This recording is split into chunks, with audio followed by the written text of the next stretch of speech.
Old man, are you absolutely sure of this? Of course, Your Highness. State Section 3 of the Empire's army has one of our merchants in custody. Was he smuggling? Of course. Could be useful. What? State Section 3 is my dear friend Alice's unit, if memory serves.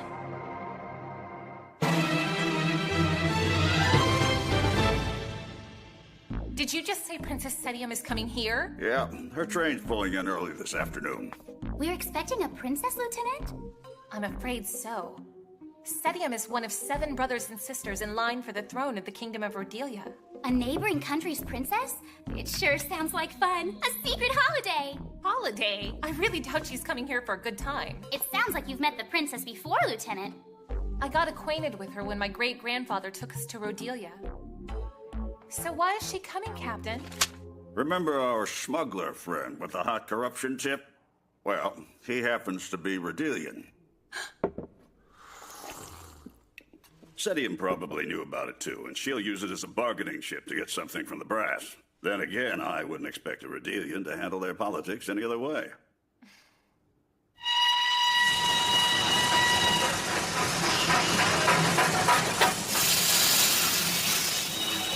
I'm sure a carriage has been sent for us, Your Highness. The carriage can wait. I have a different destination in mind first. Princess Cetium, need I remind you of your duty? We can't be seen in the open. Enough of your reminders. You've reminded me of our duties 4 times since we left the Royal Palace. On the train, in the dining car, and at 7:05 this morning. We have to exploit the Empire's weaknesses to our advantage. And that's the 13th time you've said that. And I will repeat it as many times as I have to. Your succession depends upon your taking every advantage. Huh? It appears I missed my chance. Missed your chance for what, Princess? There used to be a hot dog vendor there. A hot dog vendor? Princess, a royal should never sully her palate with the filthy bohemian fare of a street vendor. I looked all around, I couldn't find it. The hot dog stand with the black and white checkers, right? Aw, man, that was the best hot dog stand near the train station, too. It isn't just that place. It seems like the vendor business has been drying up ever since the end of the war. Well, food vendors didn't have to pay taxes during the war. My guess is the government probably taxed them back into the slums where no one can keep an eye on them. One step closer to exposing corruption at the highest levels of the army. Well, you think that article's about us, Aureldo? We're supposed to be on leave right now, Four Eyes. Let the unit take care of itself, okay? Yeah, you got me. I just really hope the big guy's making the most of his time off. Oh, yeah. I bet he's having the time of his life right now. I know I would with Rosetta.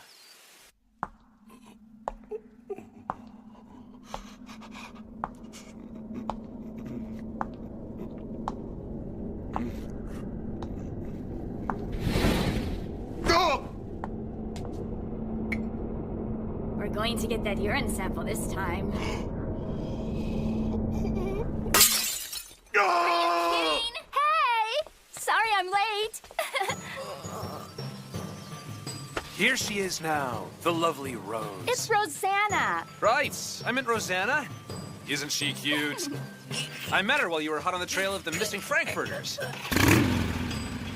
I've never ridden one of these before. And we're off for a spin around town. Finding the right girl to have fun with isn't that hard, you know.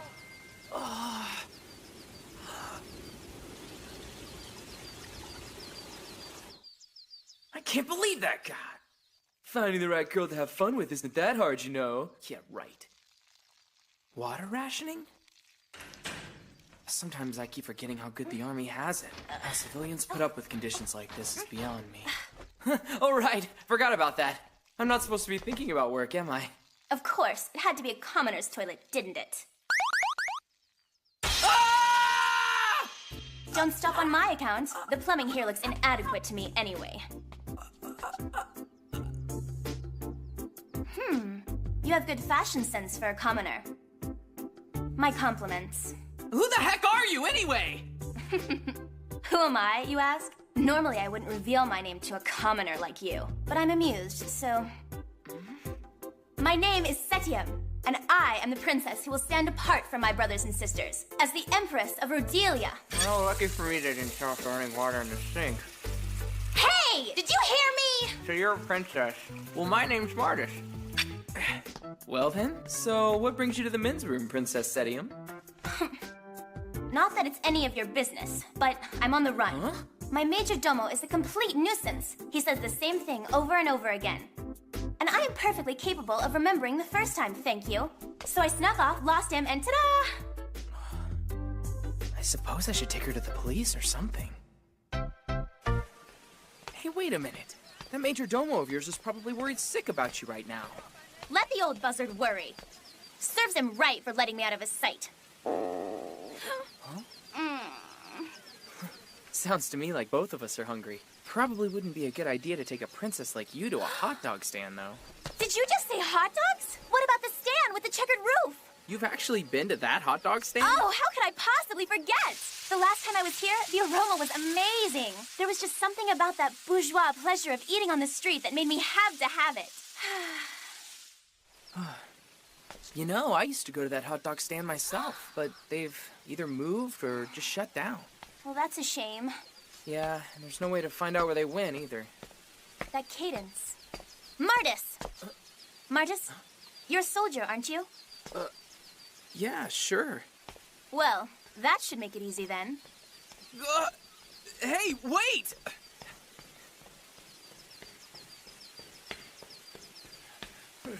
Princess Cetium! Good God!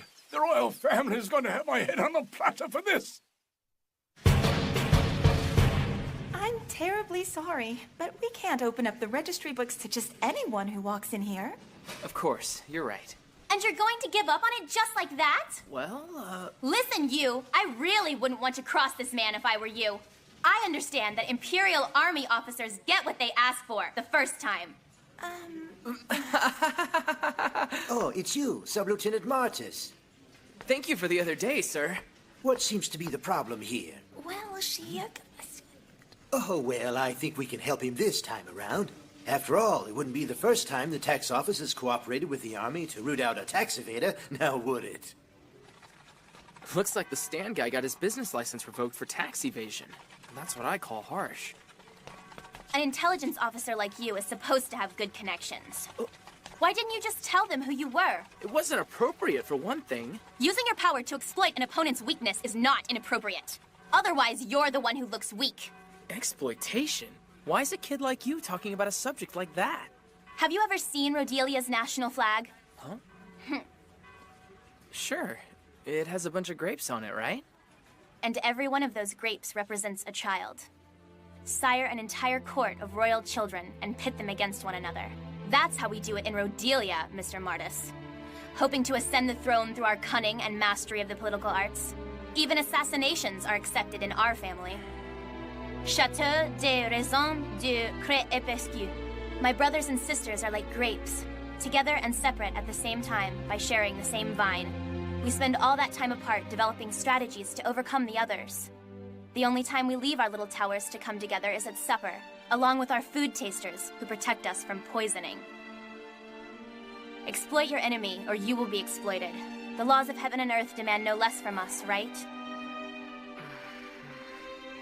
Well, that was pointless, wasn't it? Let's get moving, Martis. Come on. And where are we going exactly? The vendor's home address was written down in the registry at the tax office. You're just gonna show up? Right! That'll show him that him and his hot dogs aren't getting away from me that easily. I really don't have a say in this, do I? She acts like a kid, but she has this strict way of thinking.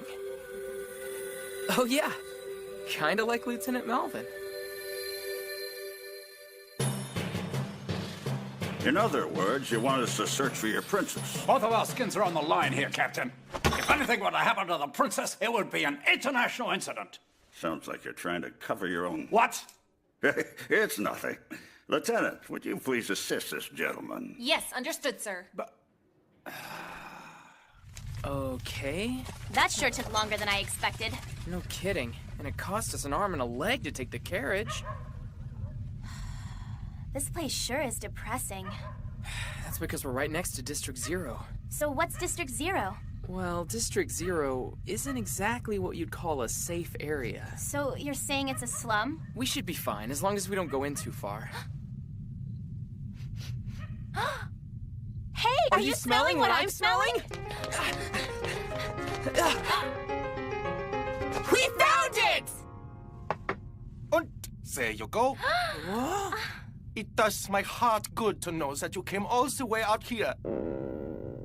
Oh. Hey, it's okay. I'm hungry too, you know. I haven't had a bite since this morning, and I'm starving. And on that note, it's time to down the dog. Don't tell me you're not hungry. No, it's just... Here goes nothing. Oh yeah, there it is. Don't worry, it's fine. Go ahead and dig in while it's still hot.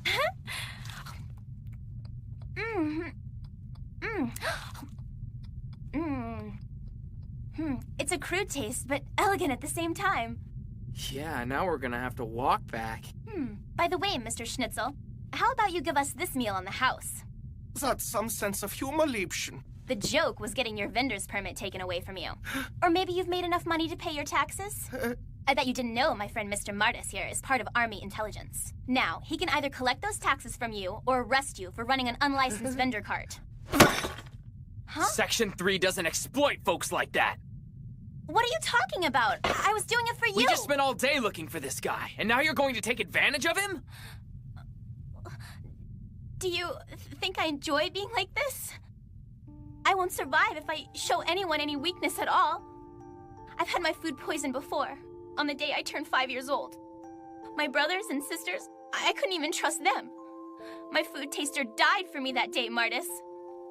You know what I learned? To harden my heart and trust no one every time I eat. I want to forget, but I can't. It's the one thing I want my memory to let go of. But every time I eat, it comes back to me. Setium, listen, Go away! Setium, wait! Not good. She's running right towards... District 0! Looks like she's in District 0. Did you say District 0? That's where the eyewitness accounts put her. This isn't good at all. Hurry up then, or we'll have an international crisis on our hands. Hurry up! Got it! Oh, dear God, my heart! My heart! I can't believe I lost my control like that. Shedding tears over an argument with a commoner is so undignified.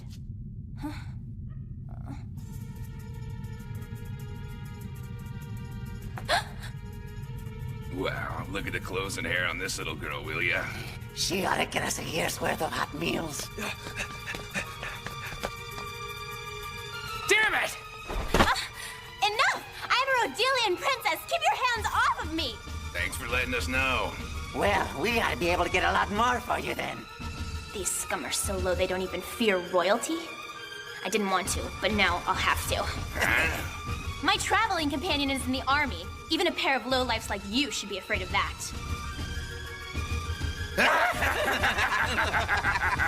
Oh, that's a good one. You know that, little girl? The army doesn't come to places that don't have names or numbers, sugar. There's no police, no protection, and no civil rights for anyone. And with no cops around, I could pretty much slice up your army boyfriend or anyone I damn well please. So, who do you think is going to rescue you from a place like this? Are you okay? Martis! Looks like we've got a daredevil here. Get out of here while you can! Hurry up! I'm sorry, but my legs are so weak. I can't stand up right now. I can't move. I'm really sorry. Well, that's great. You turned into a princess right on cue. Well, that wasn't very nice. Martis, look out! No, you're hurt! So that was your companion? That guy's pretty weak for someone who's supposed to be in the army. Martis is strong and brave, you low-life scum! Yeah? Looks pretty weak to me.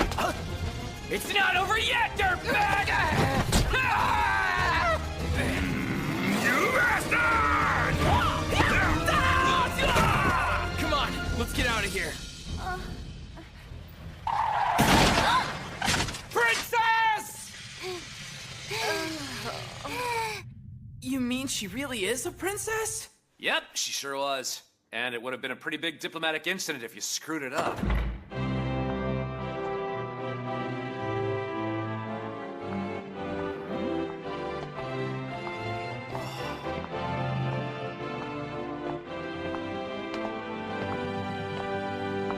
Let's get to the heart of the matter, shall we, Captain? The man you currently have incarcerated is a Rhodelian citizen. In the name of international amnesty, we are demanding his immediate extradition. You've got some nerve. It's been a while. Alice Lee Malvin. We can't let him go that easily. He has information vital to one of our criminal investigations. Without him, we don't stand a chance of completing that investigation successfully. So then, you mean to tell me that one of our citizens has to pay the price for your country's criminals? We will start an investigation of our own if we must, but I insist that you hand him over to us at once. What is your answer, Lieutenant? Need I remind you that relations between our countries are in jeopardy? Somehow, I don't think Alice is going to change her mind. Sir, you've trained some excellent subordinates. You may keep our smuggler for questioning as long as you deem necessary. What are you saying, Your Highness? Silence! Ma'am. Thank you most kindly, Princess. I'm curious about what you'd want in return, though.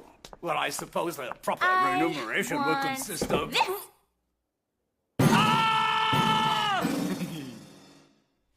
Well then, just what I'd expect from a commoner. A little bit crude and a little bit elegant.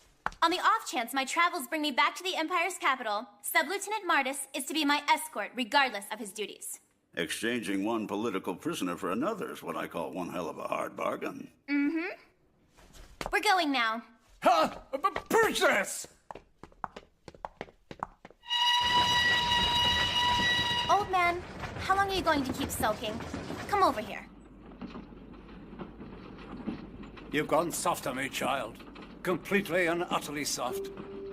Have you forgotten everything I taught you about exploiting weaknesses? Taking advantage of weakness is easy, old man. It's hardly worth the trouble of exploiting it when you think about it. You end up taking advantage of something stronger than weakness. When you get something out of gratitude, if you earn someone's trust and friendship, you have the most valuable thing they could ever give you. But there you sit, expecting me to take advantage of a hand that was given to me in friendship and put a one-time price on it? The minute I had it, I knew I could keep it as long as I wanted it. And that's what I need to take advantage of to become Empress. So you still want to call me soft for taking advantage of people's compassion, old man? This really is a sad day. My little princess has really outgrown the need for her teacher. Putting that aside, have you no idea what it means for a royal to bestow her kiss on some commoner? It was on the cheek. Don't worry about it. Princess, I saw you with my own two eyes. You were embracing him like a lover and kissing him directly on the mouth. Well, who knows? My heart was beating so fast and my skin was so warm. I'm pretty sure I forgot the details. Little Casanova, smooched by a royal. Who in the heck told you about that? Whoa now! I almost forgot to take Mercury for his walk. So settle a bet for me. She French yet? What the? Someone would have had to have been sitting right next to me to see that. Whoa, look at the time. I almost forgot about my hot date with Muriel. Gonna have to get yourself out of this one, Tiger.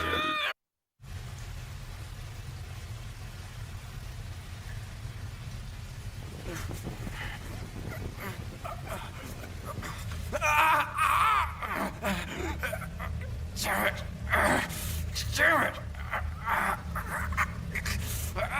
Look what he did to me!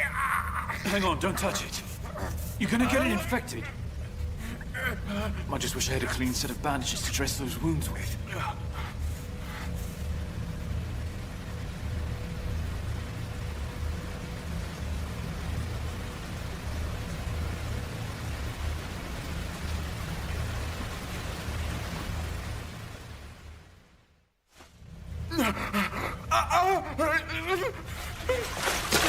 Pull yourself together! I'll get you to a doctor as soon as we get out of here.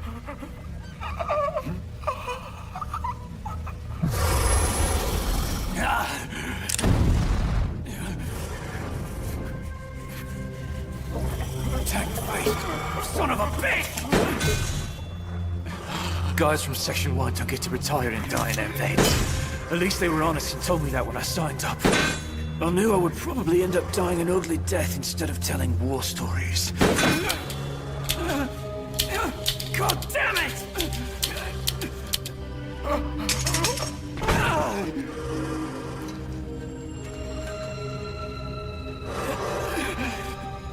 No one ever told me it was gonna be like this.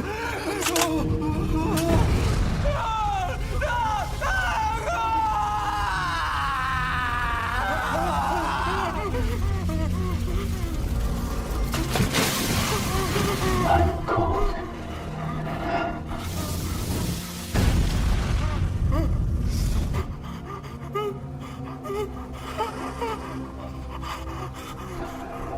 Cold. I'm so cold. However,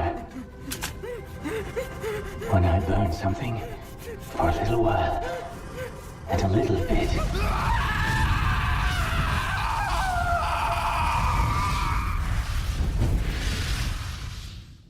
my heart feels warm.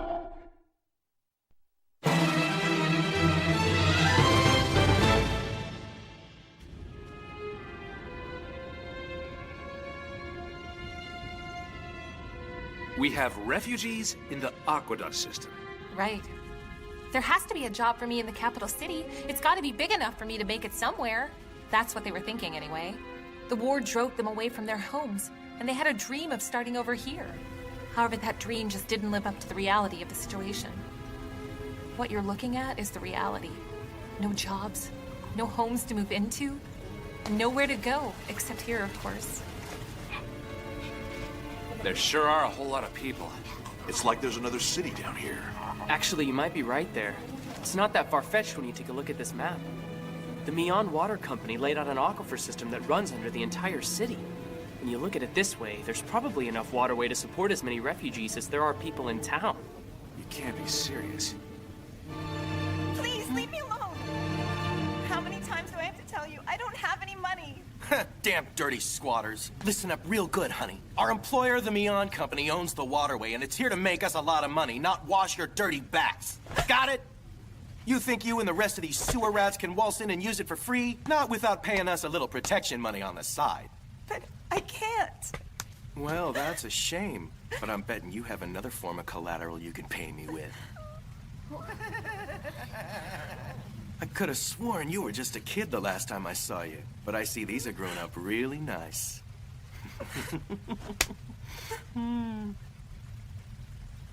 Don't be afraid.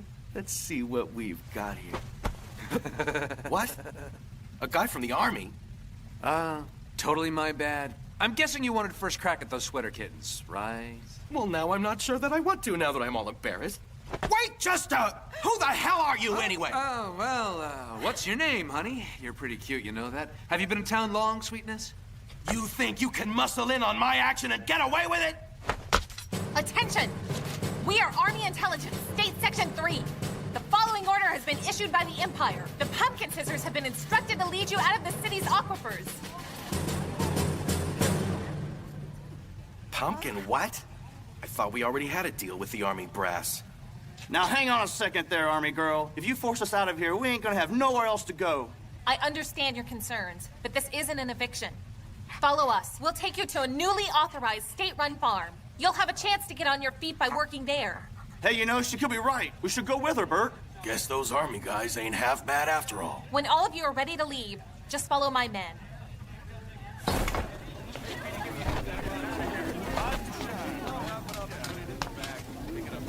Good luck, Thomas. What gives, Mets? We gonna let the Army get away with this? Yeah, let them do whatever they want to do. Yeah, but if the boss finds out about this... We should have a truck out here to help you in a minute, sir. Don't sweat it. Those refugees only think they're leaving the waterways and getting work. See what I mean? Talk about the devil long enough, he finally shows up. We can live with their sunshine again. Please, Dad. Don't you want to leave? Come on! Don't even think about giving up on me now. Lieutenant? What is it? Well, we got a bunch of folks over there that are being kind of stubborn and saying that they don't want to leave the tunnels with us. What? Why wouldn't they? It'll be all right. Let's go, okay? What's gotten into them? Hey, nobody called for you pumpkin whatevers to show up. Now get the hell off our property before we run you out of here for good, you freaking Army brats. You had your share of fun messing with us during the war, but I think you guys better go find some other place to go play soldier if you know what's good for you. What the hell? Hey, get off him, Mercury! Hey! Get this this damn dog off of me!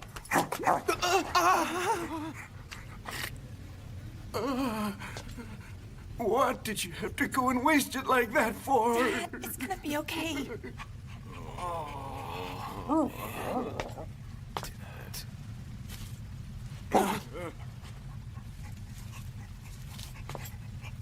Not exactly headache powder, is it? Looks like I found a good reason to be here. And you owe me an explanation. You better explain yourself! What you yelling about this time, Major? Don't act stupid with me, Captain! I'm talking about the waterworks! Waterworks? We did relocate some refugees from there. You and your cheery little unit could have found other refugees to relocate. Section 1 was already conducting a classified investigation in that area. Oh? Well then. I guess your top-notch investigators from Section 1 already knew about this, didn't they? Investigating Himmel isn't one of Section 3's responsibilities. We need those refugees working, not under the streets doing Himmel. Not Section 3's job, Major. We need to crush that drug trade. Now.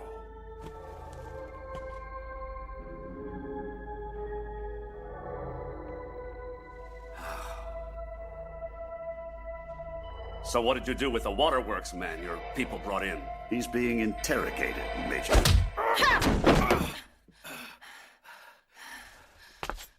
Maybe you shouldn't be so violent with him. Isn't there supposed to be a law against beating up your prisoners? Aren't you soldiers supposed to have a code of honor? Well? A lowlife like you runs a drug and extortion racket, and you dare insult the honor of the Imperial Army? You know nothing about honor! Just listen to me for a minute.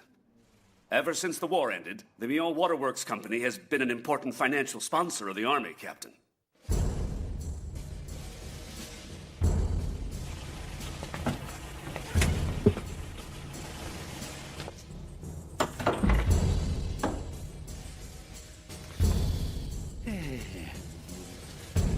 I'm sorry, but it appears as if one of my employees has caused you some difficulty. I'm Albert Mion, humble president of the Waterworks.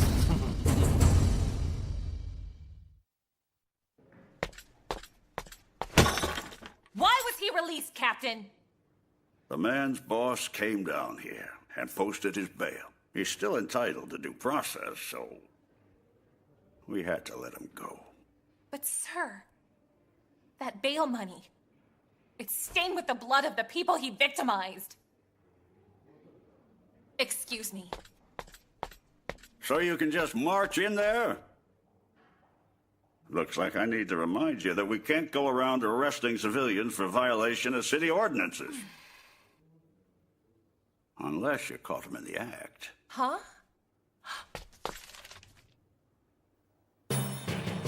State Section 3 Pumpkin Scissors stands ready for duty, sir.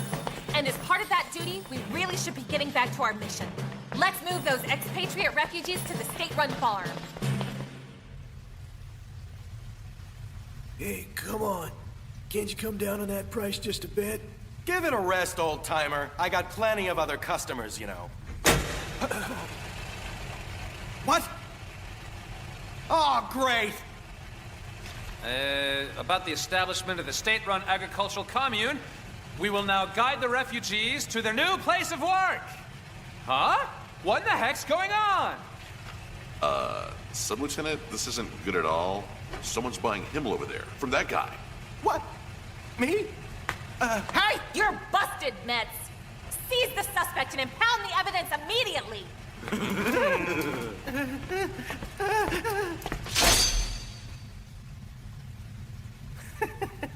You people aren't very bright, are you? What are you trying to prove anyway? I'll be out of jail and back by the end of the day, Klein Fraulein. Then I'll keep on coming down here to get you, Schweinhund.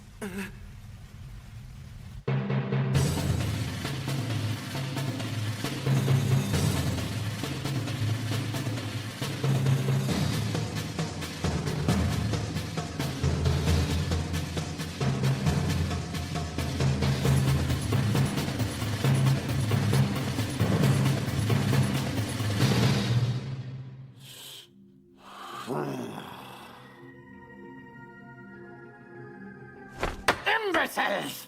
We're losing customers and incurring unnecessary expenses. Don't you have any brains at all? We really are grateful to you for our jobs with the company, Mr. Mihan. Even when we get caught, you always manage to get us released the same day. Moron! That's because I can't trust a single one of you to keep your mouths shut. And before you know it, the army would have enough evidence to put me in prison. No way, sir. We'd never betray you to those guys in the army like that. We were nothing but a bunch of punks on the street before you helped us, sir. Is that right? Well, now I need you dear boys to do something to help me out in turn. Yeah, sure. You can count on us. We'll do it. Anything you need, you've got. Right, guys? Absolutely. Excellent. Use these to swat those miserable army flies, will you? Whoa! This isn't a surplus gun. Brand new. Look at all these bullets, will you? But how did the boss get guns like these? I'm counting on you, boys. Right. Right away, sir. Let's do this, guys. Sir!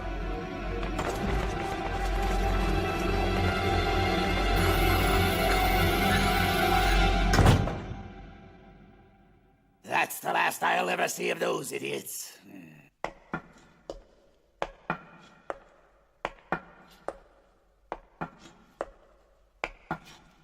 Which means it's time for this.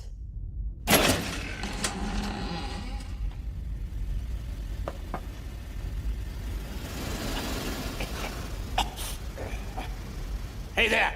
You in? Hans? Hans! You listening to me? Hey! I have an assignment for you. Do you understand?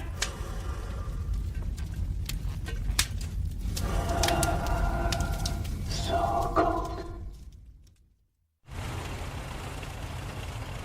Well, I guess the dealers aren't around today, Lieutenant.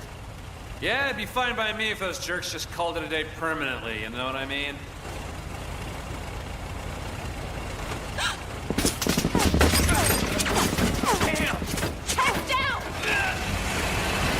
We're not done! Skirmishing line! Fire! Evasive action!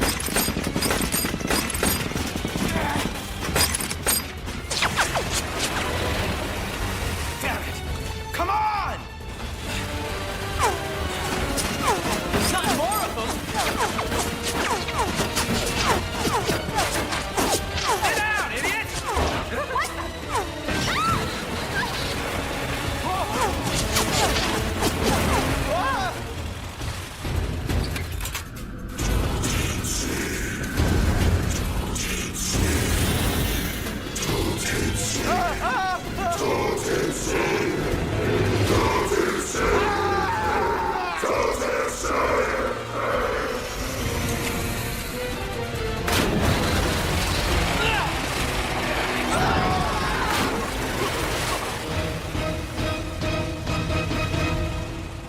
How's our flank?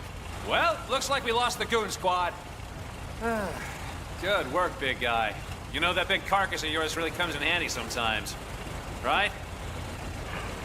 Hey, are you doing okay there? Did one of those bullets hit you? No. No, ma'am. Sorry I made you worry.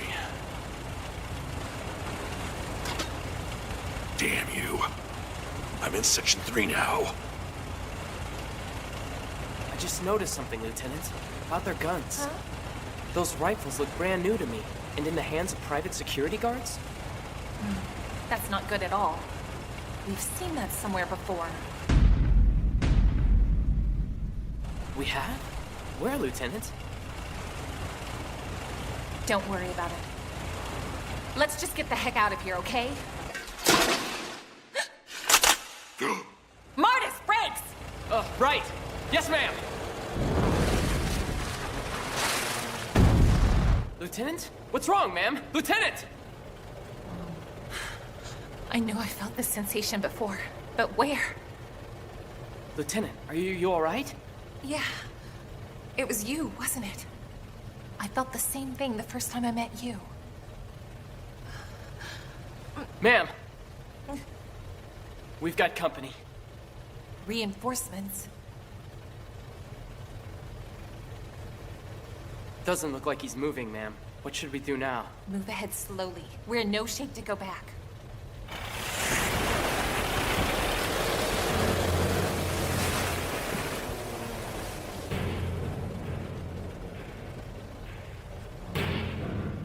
Good guy? Or bad?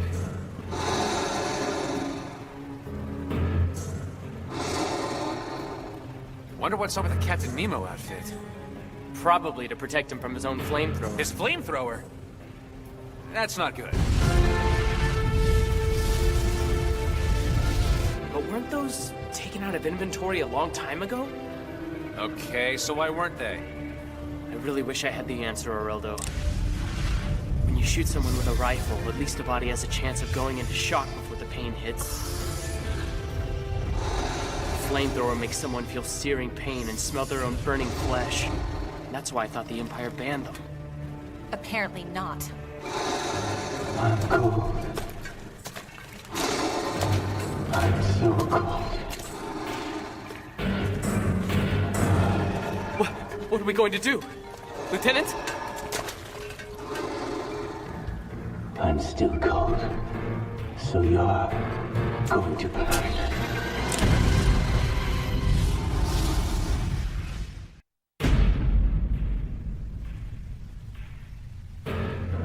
Wonder what's up with the Captain Nemo outfit. Probably to protect him from his own flamethrower. His flamethrower? That's not good. But weren't those taken out of inventory a long time ago? Okay, so why weren't they? I really wish I had the answer, Arildo. A flamethrower makes someone feel searing pain and smell their own burning flesh. That's why I thought the Empire banned them. Apparently not. I'm cold.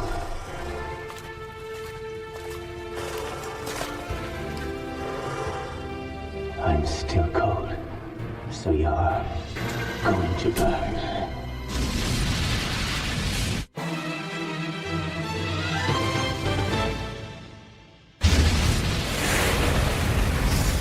Let's all burn together. Whatever you do, don't stop driving, you think? Burn for me. Let my heart be warm just for a little while.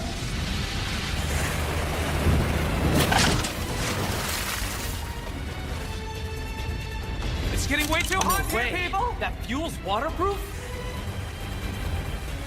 He's trying to keep us from getting out of here, and he's doing a good job. That guy's completely nuts! Huh? Isn't he hot under all that?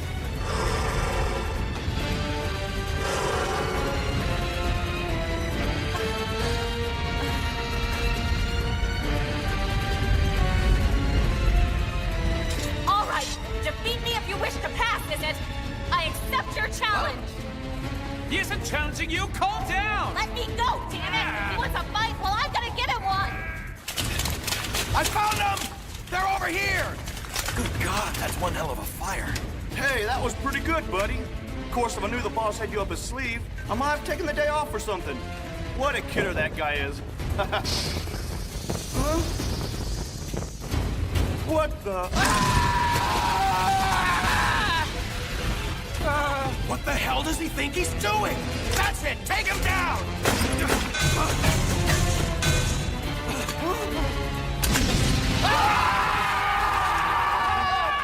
Everyone dies. No one gets out alive. Those are my orders.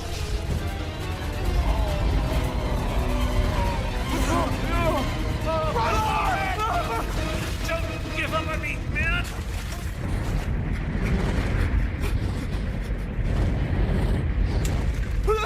Hold it right there! You... haven't you killed enough? That lantern of yours. Have you heard of the 908?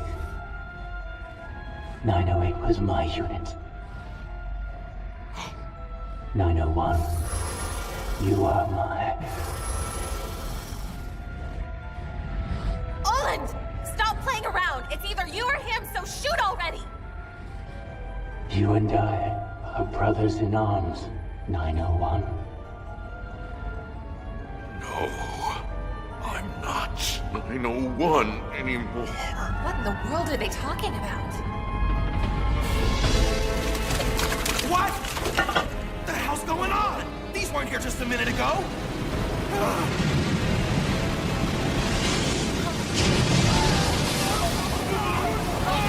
Or burn us or drown us. Make up your mind.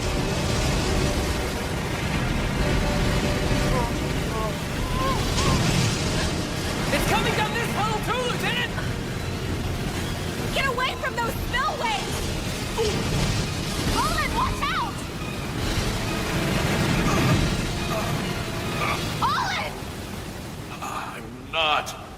I'm still. I can't be.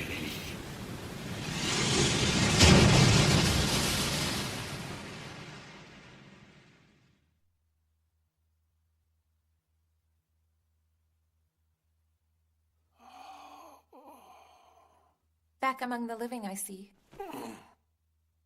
Lieutenant. The team. We all made it back. Don't worry about it. That's really good to hear.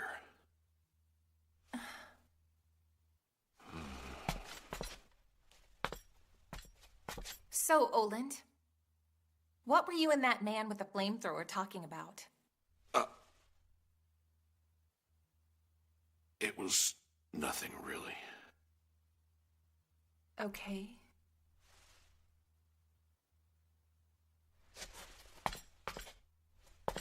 All right. I should probably get out of here and make sure you get some rest. Thank you for spending the time with me. Goodbye, Oland. And get well soon, okay?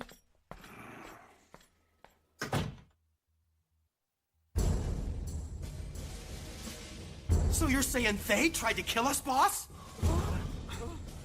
There's no doubt about it in my mind. What with the negative impact on our sales lately? That's crazy! They didn't have to do something like that to us! Bastards! I'll take care of it, dear boy. You and your men get back to moving that product. Damn it all! The hell do they think they are? As much as it pains me, I guess you simpletons are still working for me. What's this? Still among the living, I see. You were Kaplan's assistant, right? Actually, Corporal, I am Kaplan now. 908, of course. I remember them well. Definitely. I developed the protective fluid for their body armor. Their protective fluid? There was a problem getting 908 out of the lab and into the battlefield. No matter what kind of body armor we designed, the demolition flamethrowers injured the troops using them as well. So, I postulated the use of an insulating fluid inside the armor and pressure suits that would protect the soldiers inside, keeping them safe during combat. Did the fluid actually protect them? Of course not. We had to think of something, or they wouldn't wear the suits again. The protective fluid is nothing more than a narcotic agent. It stops them from feeling the damage being done to their bodies. The only skin that poor boy has now is his pressure suit. Are you telling me he doesn't even know he's crippling himself with that weapon? 908s were the Altschmied Jäger, the one-eyed Krementors. Altschmied the blacksmith was a one-eyed, one-legged fire god. Republic legends called him Ipon Datara. He was the god of drought, destroyer of crops, and probably forgot what water was.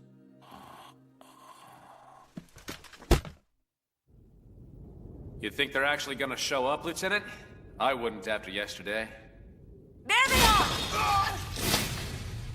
You're under arrest for narcotics trafficking, Mets! Out again. After them! Stop them! Seize the suspects and impound the evidence, gentlemen! Stop! Freeze! Don't you guys have anything better to do? I don't know if you're Pumpkin or Pompkin or whatever, but it's a really stupid name, you know? I know all about you. I mean, come on, other units in the army are making fun of you guys. What are you easygoing punks accomplishing anyway? Here you go. 3 cubes of sugar, please. Get him whatever he wants. You're free to leave.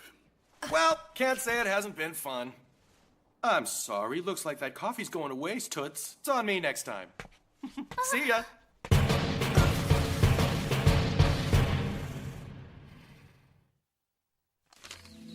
These were delivered to our wardroom this morning. Looks like a warning to me. Hit a snag in the investigation. Ralph Smythen. All right. So why'd you get them, Monks? Most people don't know the difference between Section 1 and 3. I suppose thanking you is in order. There's something you're not telling me. Section 1 is the War Ministry's top public safety organization. You've seen the evidence, but you're still investigating while we've been down there arresting the dealers. Playing nice, Connery? Hardly. Excuse me, Captain. Major Connery. Sir, our unit searched everywhere you told us to.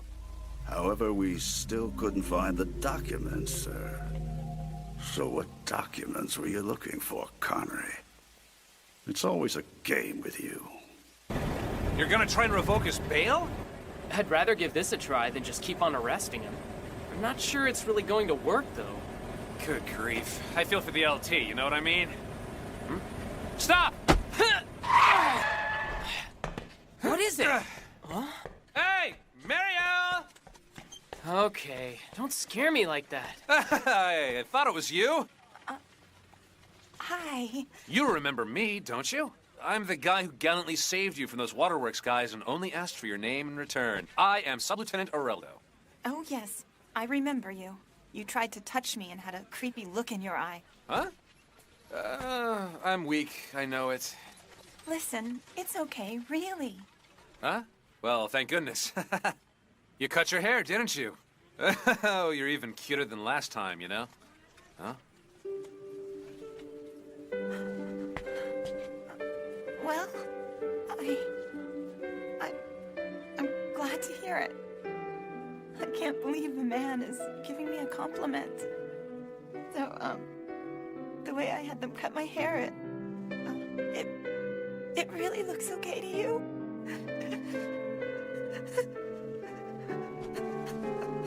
You are absolutely beautiful, Marielle.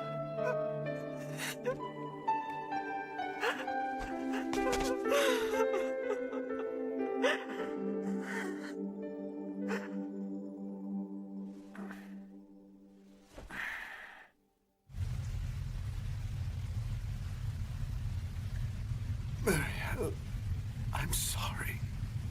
Well, there's your down payment. Take it, old man.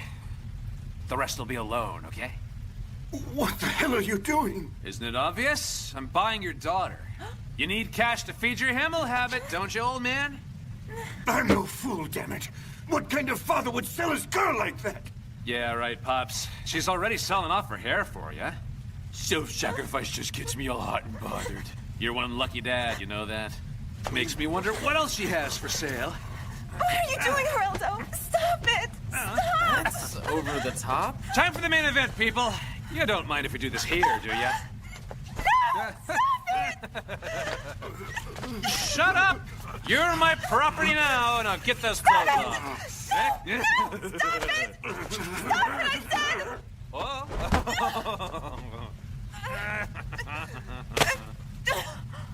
Huh? This chick's pretty hot. Let me have a piece of that. Dude, what the heck? You are so on your own. Oh man, that was beyond lame. Maybe... Get out of here! You can't watch the show for free, you know! That's right, you're all penniless, aren't you? You can't see the show if you're broke, people! No working, no money, right? What a bunch of losers you guys are! And let the show start, Ringmaster. Pull up a seat, Pops. I'll let you watch for free. No, stop it! Get off of her, you bastard!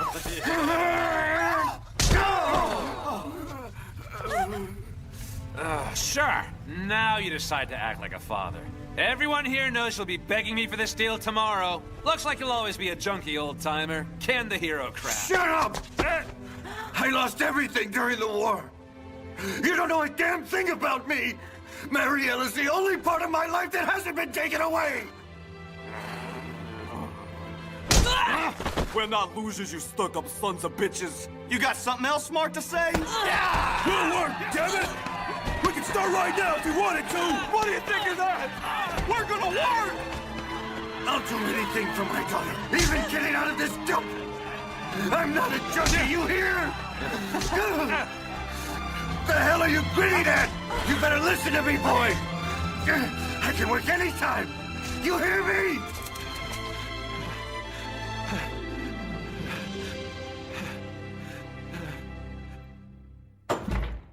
Hey, boss?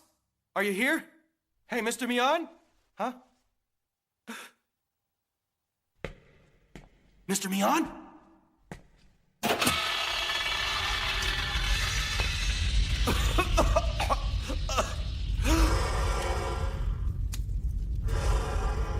What the hell are you doing here?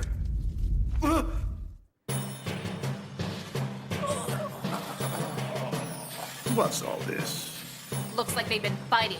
We beat each other up, Lieutenant. Captain, someone's here who wants to testify in the Himmel investigation, sir.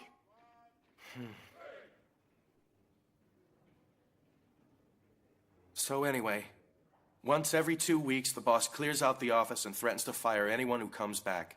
And the next day, we usually have a new inventory of product to sell. I'm not sure, but I think that's the day his supplier comes in. Lieutenant! Right. If we catch Mian at the drop-off point, we've got him. When's the next Himmel shipment coming in? Tell me. It's probably gonna be tonight.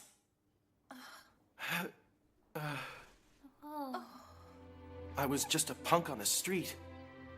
No job, no future, no hope at all. I used to have to steal food just to stay alive. I didn't want to, but it was the only way I could eat. I was down and living like a rat. Mr. Mian, he took me off the street. Me and all the other guys I worked with were just like me. I knew he was using us, but I really didn't care. I guess guys like me always have to live like rats, right? Right now, I'm selling out the only friends I have and sneaking behind their backs. I guess the only thing I'm good for is scurrying around on the streets and sewers looking for someone else to turn my back on, right? I'm always gonna be a goddamn lowlife. And I'll never be anything except a rat. No, you're not. Huh? You've become a pair of scissors. I'm a scissor? That's right. Use of force, abuse of power, stockpiles of money. These are the layers of protection that Albert Mian has woven around himself to make the post-war period worse for people like you. By coming forward, you are the blade that sliced through all of those layers of corruption, Metz. From this day forward, don't ever think that you'll never have a chance to make your life better. You understand? Even a rat's fangs are sharp. We're moving out! From one mild butt-kicking to a severe butt-kicking. Great. Wait! Aren't you gonna arrest me? Sorry, but the drug deal's first. Just go ahead and turn yourself into the police for me, if you would, please. You ready to go? Yes, ma'am. You gotta be kidding. Turn myself in? What the hell makes you think I'm not gonna run? Damn it. I just can't. Alice. Huh? I know you need all your people, but I have to borrow Relda for a little while. I've got a job for him. You mean You got me? a friend in Section 1, am I right? Huh? Off the record. Uh-huh. We're all set. What's that? I'm settling this tonight for the last time. Lieutenant? Huh? If we come across the high-temperature trooper again, I'd like your permission to engage him, ma'am. Please, Lieutenant. Negative, Oland. Huh? You're hiding something from me, and I don't appreciate it. But, Lieutenant, shouldn't I be the... No, you shouldn't. I'll handle it this time. Section 3, it's time to roll out! Roger!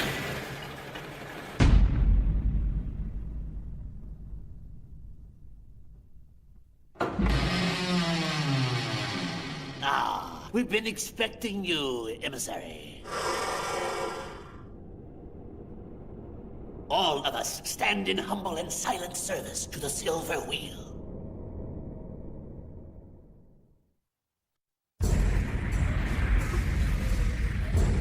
You, haven't you killed enough? That lantern of yours. Have you heard of the 908? What? Burn us or drown us! Make up your mind! Get away from those spillways! Olin, watch out! 908? Of course. I developed the protective fluid for their body armor. The protective fluid? The protective fluid is nothing more than a narcotic agent. It stops them from feeling the damage being done to their bodies. The only skin that poor boy has now is his precious suit. Are you telling me he doesn't even know he's crippling himself with that weapon? Lieutenant? If we come across the high-temperature trooper again, I'd like your permission to engage him, ma'am. Please, Lieutenant.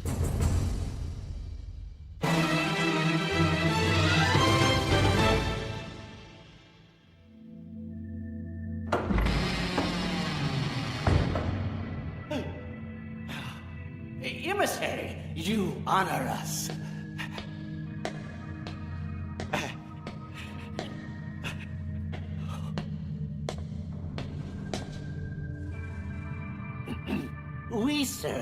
I serve, the Silver Wheel with all humility. Yes. We all serve the Silver... Mio. Sir? That greeting is reserved for the exclusive use of our membership. I thought I had explained that to you previously. Forgive me!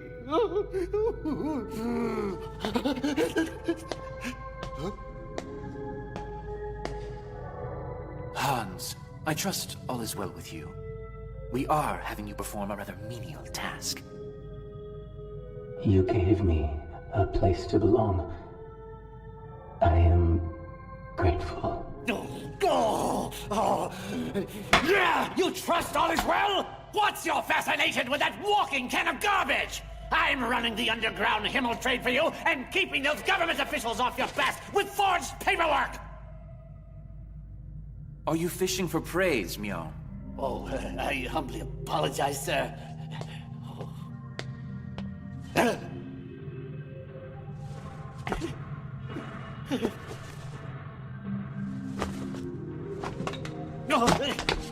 Then please, stick to the assignments we've already given you.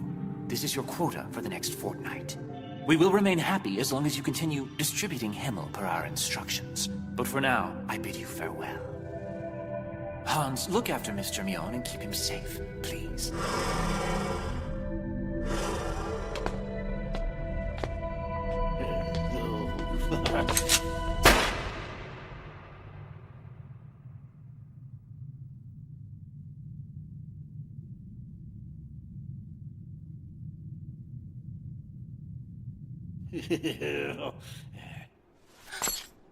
Did either of you hear a gunshot just now? No, I didn't hear any gunshots, Lieutenant. Oland, we'll talk about it later. But Lieutenant, listen. Get us on the road now, Mardis. Roger.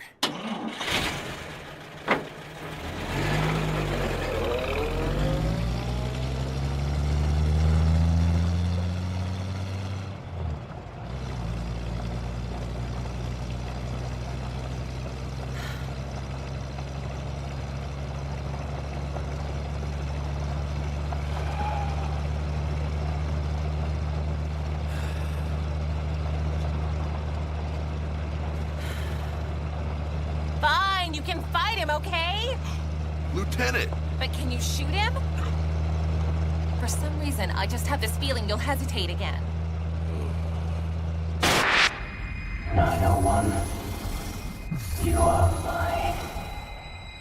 Oland! Stop playing around! It's either you or him, so shoot already! You and I are brothers in arms, 901. No. I'm not 901 anymore. Well, Oland?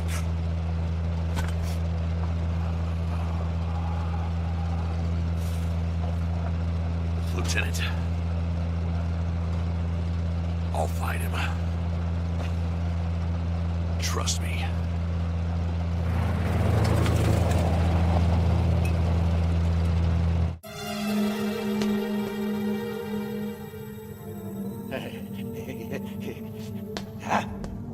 Don't move!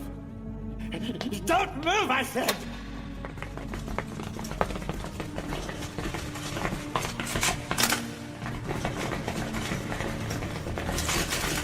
I said don't move, didn't I? I usually have my men leave us alone, but I finally want to see some results from you. Got it? What kind of results? You'll know what kind. I've done more than enough to merit a recommendation from you to the people you answer to. And you're not leaving until you promise me that! A place in the Silver Wheel Society.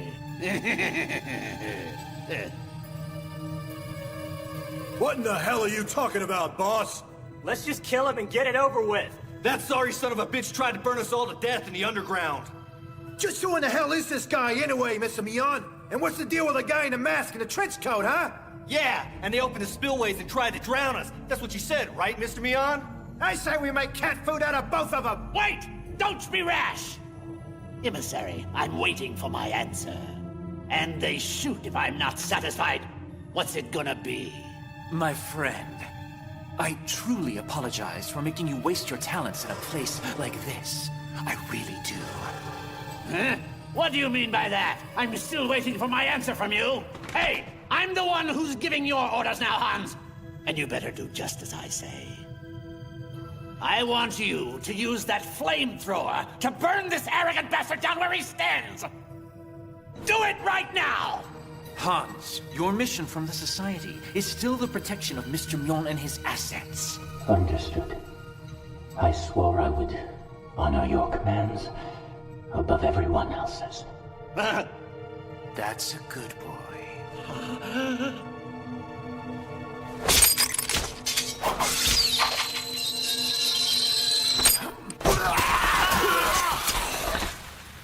Compared to you, these people are unintelligent, ill-mannered, and hardly worth the effort.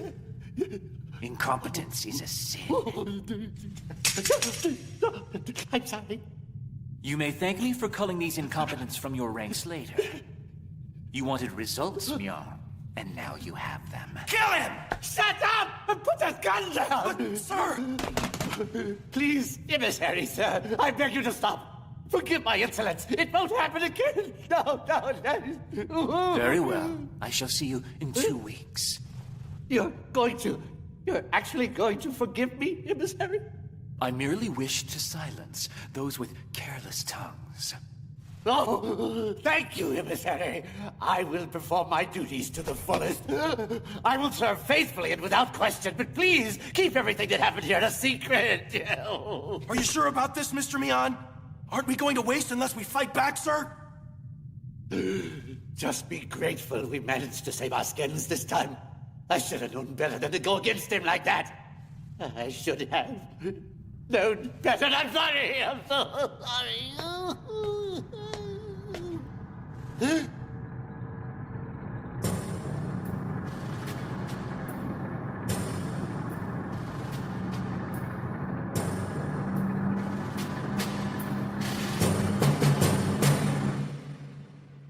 Documents, you say? Yeah, that's right. Any chance you might know anything about it? I don't know about any documents, but they always told us we had to carry one of these around all the time.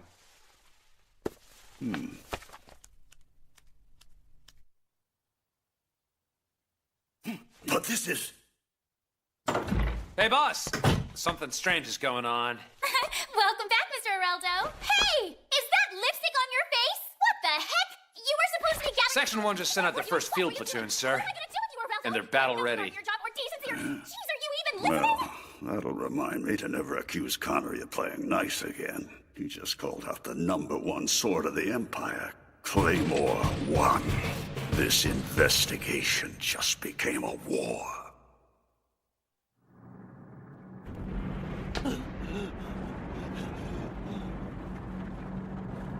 Hey, what's that that noise?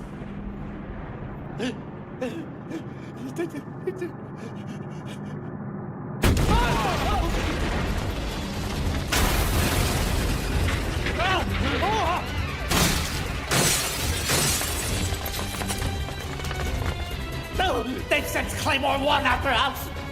Find the documents! Eliminate all opposition! Opposition confirmed. Eliminate it! Unable to confirm location of the documents! No documents here either, sir. Oh, they're right there.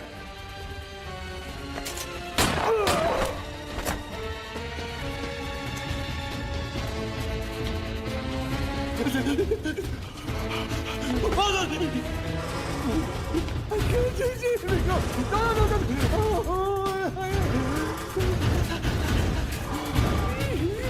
Hey, you! Where are the documents? No!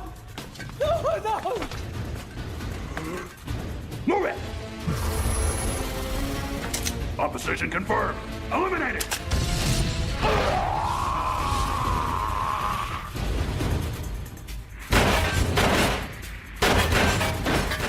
What the hell is he? Armor-piercing rounds! Hurry! Why did you protect me? Protecting you is my mission. Get to your feet quickly. They will be coming soon. Who are they? Lieutenant! What's going on here? Help me!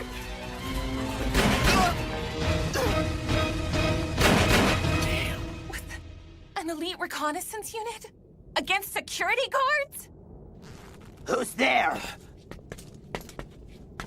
Section 3? Don't you idiots have a soup kitchen to run somewhere? You're on our objective, Lieutenant. Turn that vehicle around. Martis. Those guys are from Claymore 1, ma'am. Move out! I'm moving! Stop the car! Get a message back to headquarters. We have an intruder breach. Opposing forces of State Section 3. Requesting authorization to eliminate.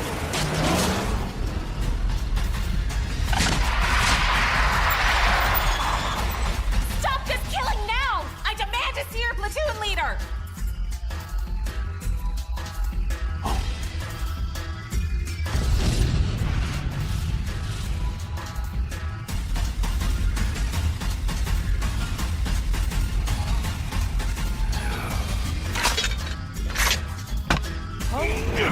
Corporal!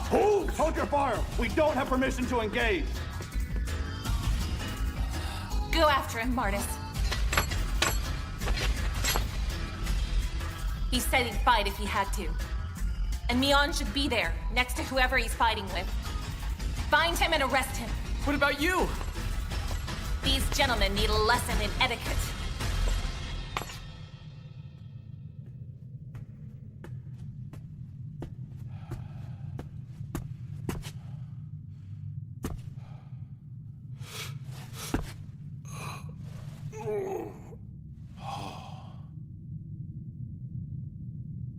Don't worry. Go. Lieutenant! Go, I said! You're pretty sure yourself, aren't you? Your rank and titles aren't gonna help you here. Lieutenant. You know, I'm really not sure what it is that's making me feel this way, but I think the Corporal has finally learned to trust me today. Good luck.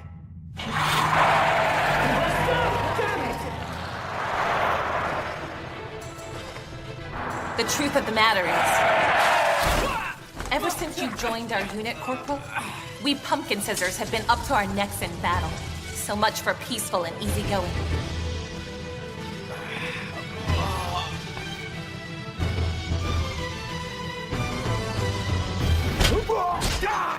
The 13 Grand Noble Houses of the Empire were originally honored for their distinguished service to our country. The Emperor's name for House Malvin is Lei, the one who slashes. Lei!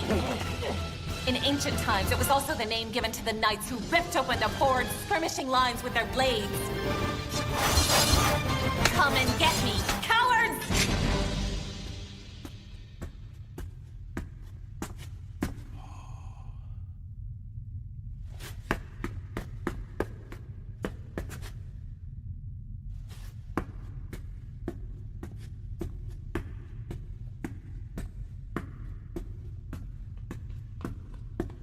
Corporal!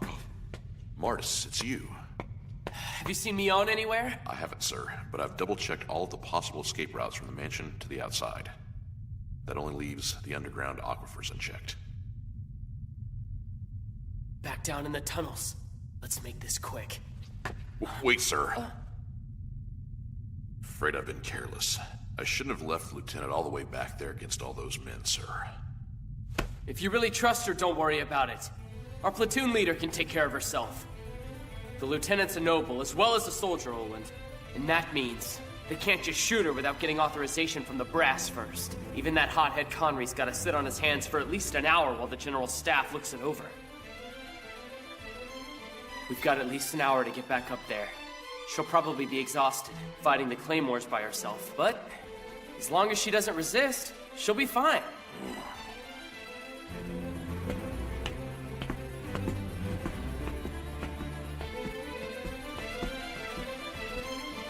The question is, will she lay down her weapon and just let them arrest her? I doubt it.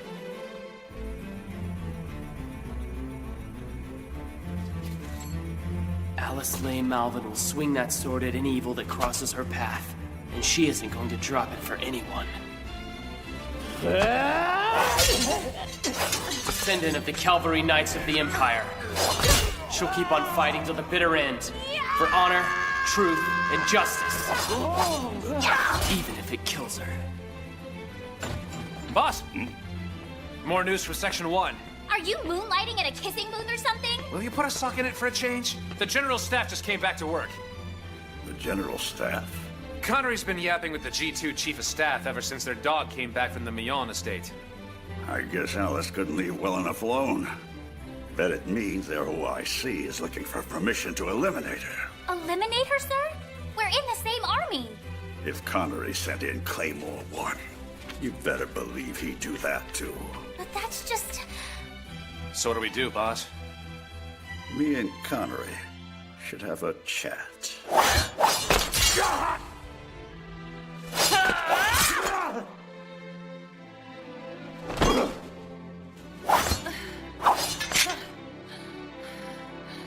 Corporal Randall Oland. Thank you, my friend, for this battlefield you've given me.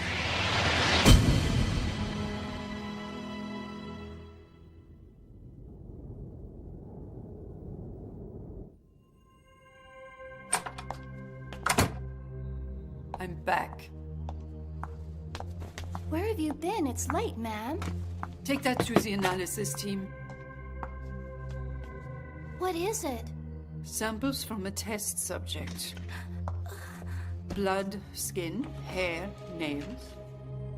I took them during a medical examination. I see. So these belong to 901? Well now, I'm sure that by tomorrow, if it's 901 or 908, we'll have some new samples to keep us busy, won't we?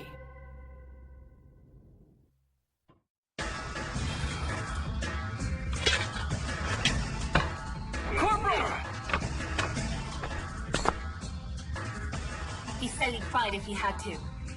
And Neon should be there, next to whoever he's fighting with. Find him and arrest him. What about you? These gentlemen need a lesson in etiquette.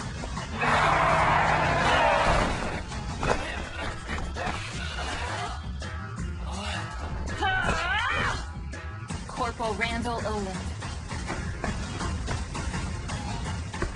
Thank you, my friend, for this battlefield you've given me.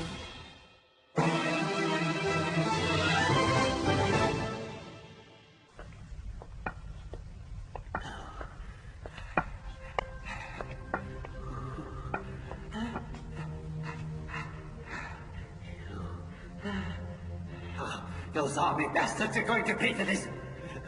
I'll show them they can't cross me. And as far as you're concerned, Hans, you're going to do exactly what I tell you to this time.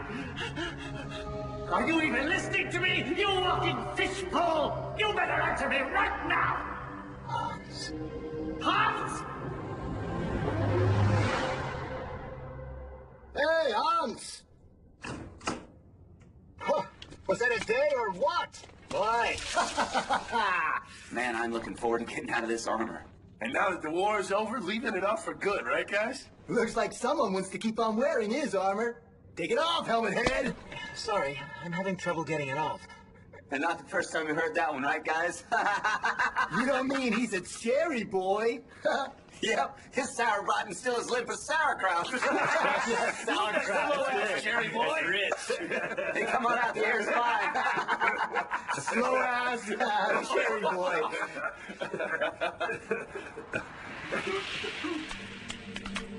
Hey, man, what the hell? Did you do something to cut your face?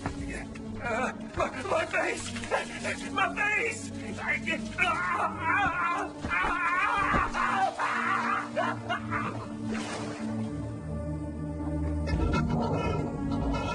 Oh, crap! My arm! What the hell is happening to my arm? God! My back!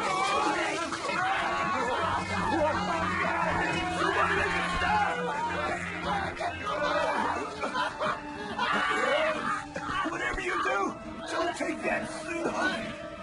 Unless you want it.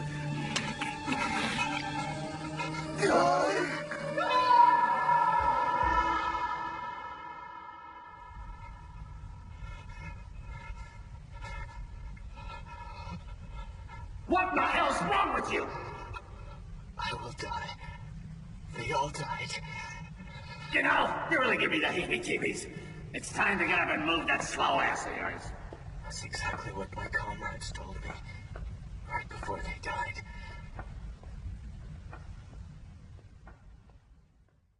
I'm so cold. Olet, she's fine. Trust me. She has to be. She's fighting the Claymore so the two of us can do our job. She's trusting us, Corporal. You and I need to do the same thing right now. Understand? Yes, sir.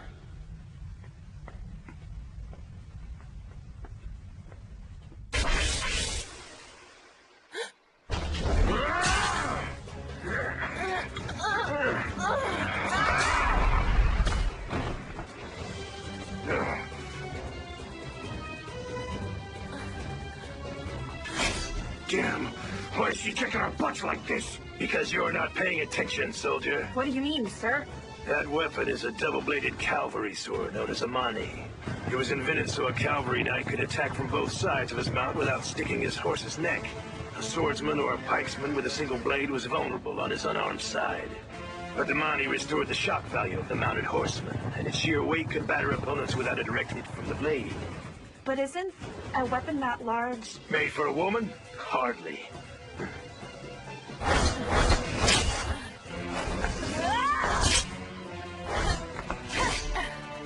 Just what I'd expect from a mouth.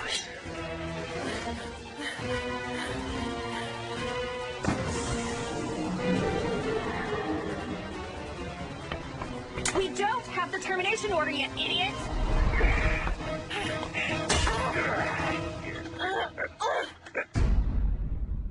Imagine that.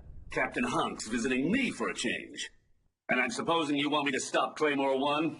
Don't make me laugh. You don't recall a unit like Claymore when you have a victory like this in your grasp, Hunks. Section 1 has been planning and waiting for 3 months for the opportunity... The opportunity to find this, maybe?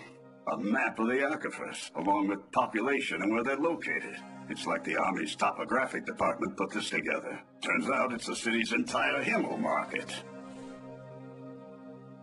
The underground population, Captain. How many do you think there really are? I couldn't guess. But it's probably not limited to just the 100 or 200 we've seen. That's barely the beginning of it. Our aquifer system has so many people living in it right now that they could elect their own mayor and start another city. The stragglers you found on the outer boundaries are just the ones who are afraid of the dark. They might actually be worth your help. Connery, you got a heart of gold. Well, I have to admit, yours is nicer. These little notebooks are part of an information network that spells out the age, sex, build, and overall health of any and every Himmel buyer down there. Little gold mines of information. And that's not even the beginning of it. That information comes from somewhere, and I want to know where. Imagine the power that having all that information at our disposal would give the Army, Captain. The value of that information is unimaginable. Are you suggesting that we take over the Himmel trade, Major? National defense funding has been in the toilet since the end of the war. And whether you like the idea or not, we have to find the money. So that's what all this is, your idea of finding money. I'm doing my job as the commander of Section 1, Captain. Section 3 has a job, and it doesn't include pushing dope on people. You should probably know, if you don't already, that I've requested a Fire on Friendlies authorization to complete this mission. And I don't think the General Staff really gives a hoot in hell if your little Contessa gets caught in the crossfire or not. It's not too surprising, but you really haven't focused all the way through, have you, Major? Beyond isn't getting his Himmel from just anybody. Surely there can't be more than one or two, Captain. That's right. Now ask yourself what kind of organization we're dealing with. You think they're just drug dealing? Only information brokers keep records like that. Still want to mess with them? Are these the same people handing over next-generation weapons to people who can't even shoot straight? I do have an idea if you're willing to listen. Yeah, what kind of idea? Promise me you won't fire on my people. Sign this document, and I'll share the rest of my information about Beyond Supplier.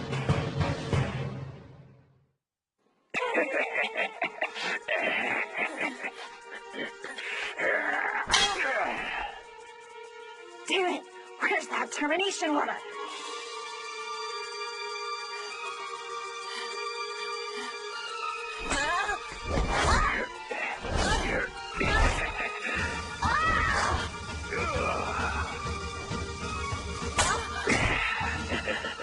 Having trouble, are we? You deserve a lot of credit for handling the money that long. But I'd expect nothing less from a Malvin, really. Swinging that heavy blade finally caught up with you. Let's finish this! You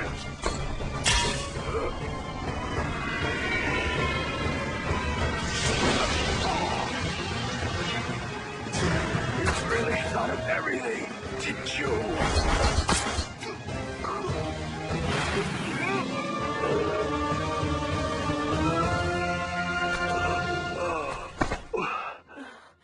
I guess I should be impressed. A vain battle with no honor to protect, and you're still fighting the good fight. I wonder, do you remember the role of the male lion in the hunt, Lieutenant Malvin? Flushing out the prey while the lionesses attack the stragglers. Damn it. He's got more squads down there? Oland! Martis!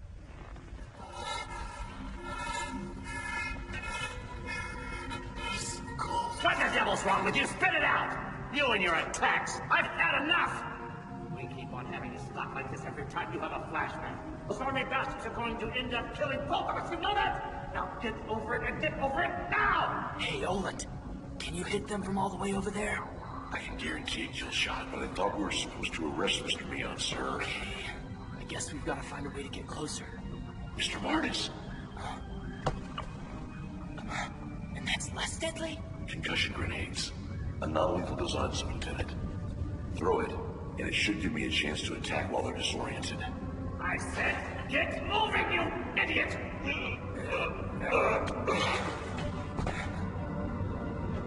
If this works, I should be able to take him down in close quarters. 3, 2, 1. Get on your feet! You better get that slow ass moving or I'll tell the emissary you failed me! I'm fine. It's stopped for now.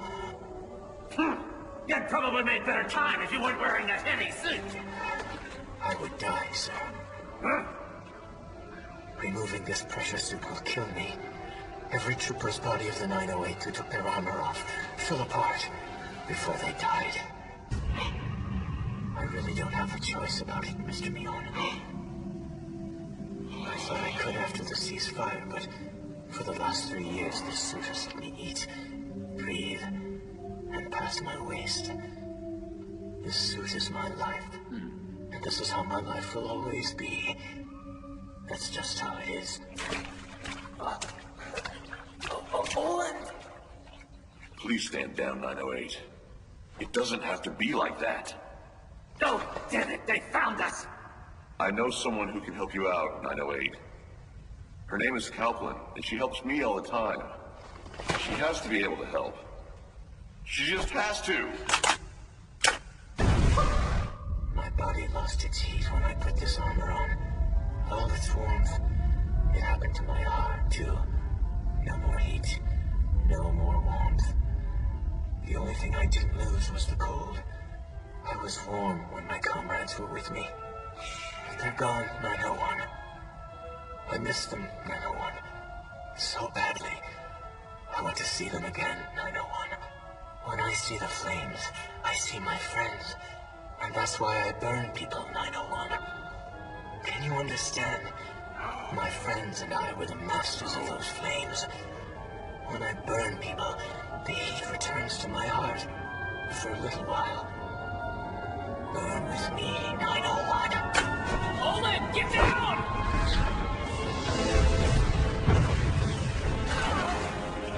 He detonated it with a fireball. Hold it!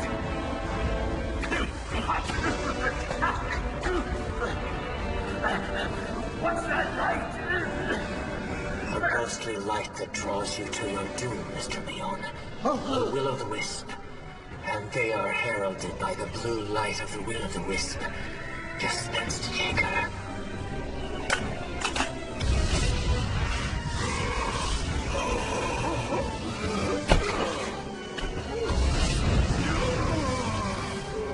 It's not working! Do something!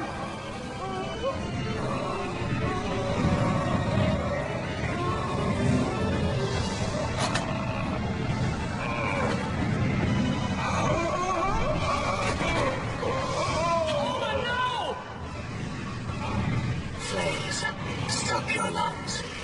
Stop your brain. Stop your heart. Stop everything. Water won't put my flames out. You lose, 901. He's got another damn hand grenade! Irrelevant. I'll detonate it like the last one. He doesn't have the strength to throw it.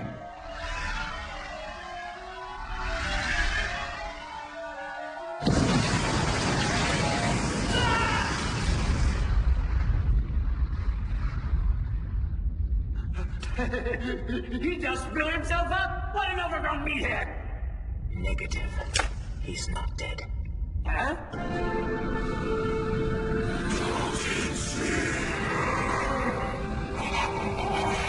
Oh, I can't believe it. How could any man possibly survive? Did he just blow away his napalm clothes to save his life?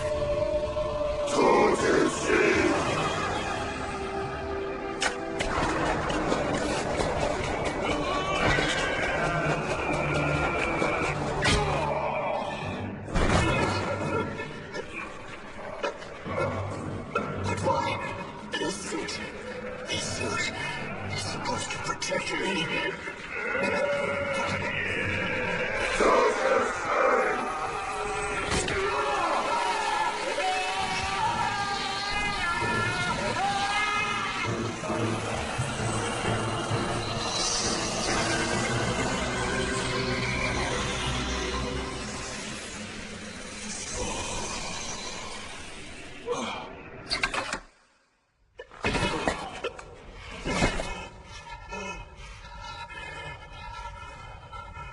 Why didn't you finish me off, 901?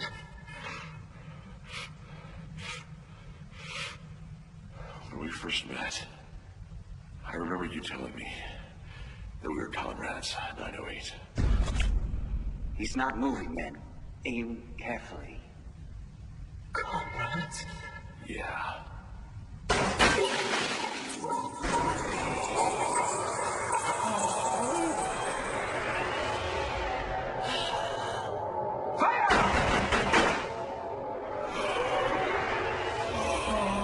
You and I, we are comrades, aren't we, 901?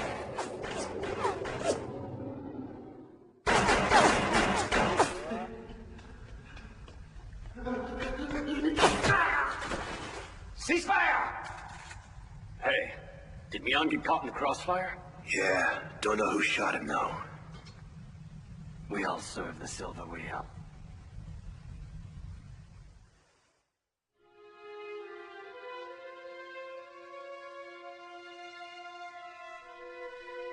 Marcus, are you? Yeah, I'm fine. It's good to see you made it.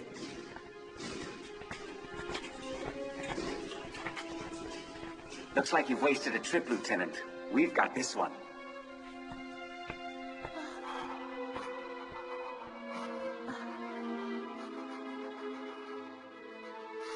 Randall!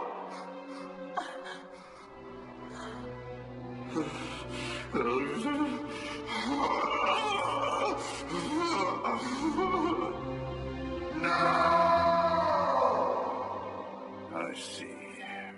Tell everyone to take some time off, Lily.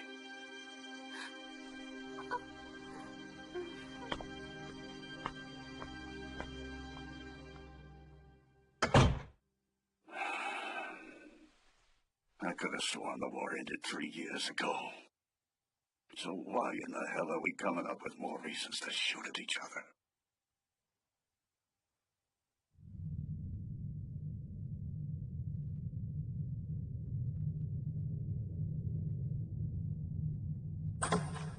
Oh, Chief, I'm so glad I finally caught up with you. I just had a chance to look over this 6-year-old research project of yours. This protective fluid is incredible. An anesthetic, and it also acts as a substitute for cutaneous respiration. Just think of all those unfortunate people with skin injuries and burns. Your research could help them. Throw it away, it's useless. Huh? Are you sure of that? It was a promising failure, that's all. Oh, what's that? Welcome back, my little darling from the 908, to Calplin's genetic table.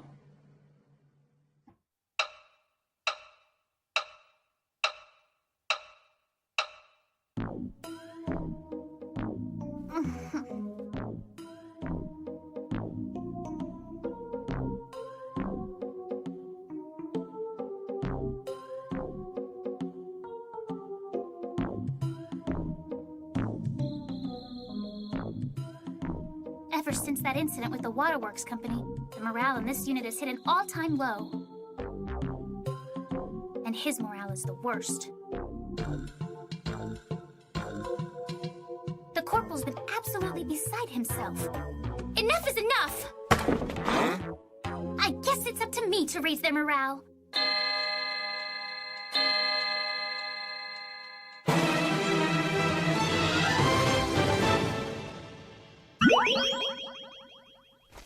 So here's the plan.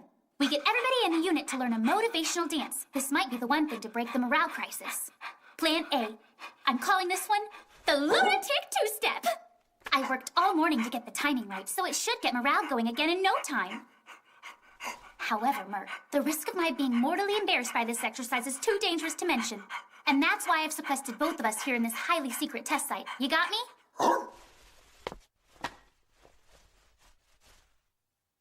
Let's do this. Whoa. Pa, pa, pa, pumpkin. La, la, la, pumpkin. Scissors! Scissors! Let's go. Eeny, meeny, miny, mo. Touch the heart and let it go. If it's love or if it's war, it's all worth fighting for. Catch that heart, catch it and release.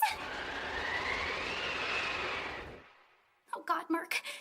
If anyone actually saw me doing that, I'd be completely mortified. Huh?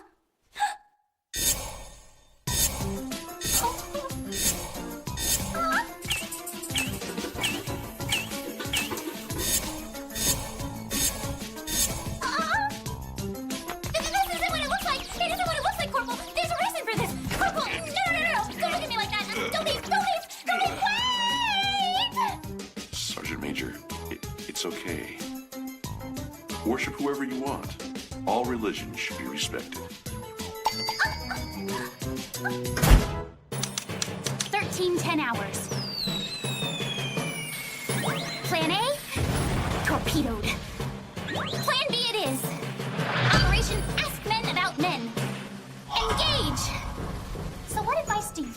sir? What? Just give him some space. He ought to be fine. Shh! You're too loud. What the heck is this about, anyway? As a senior NCO, I have a responsibility to help Corporal Oland improve his morale. Right. And you'd be perfect to help with Plan B. Plan B? Plan A didn't turn out quite the way I wanted it to.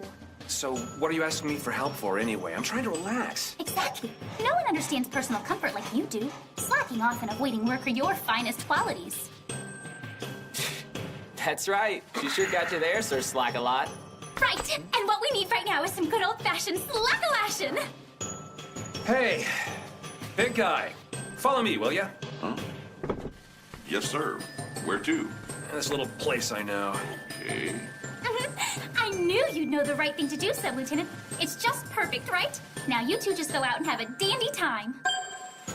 Wait, what kind of place is it anyway? Well, it's the kind of place that any man leaves smiling. Okay. Don't you even think it, mister! 13:30 hours. Plan B, carpet bombed. Good grief, you're nothing but a leecher. You know that, Areldo? If you're going to insult me, get your terminology straight. It's sensual harassment! Whatever, half pint. What was that? Hey, now, take it easy, There he is. I'll show you, half pint. Oh, what now? Of course, Mr. Martis. What was I thinking? Asking a jerk like Areldo for advice was a big mistake. But Mr. Martis is always so respectful and kind, and he's always pulling his own weight as opposed to that Areldo. Yep, that's Mr. Martis. Never yanking anyone's chain or jerking around when there's work to be done. And he always finishes so fast, too. You're not a jerker! No, sir, Mr. Martis. I bet you've never jerked anyone in your life!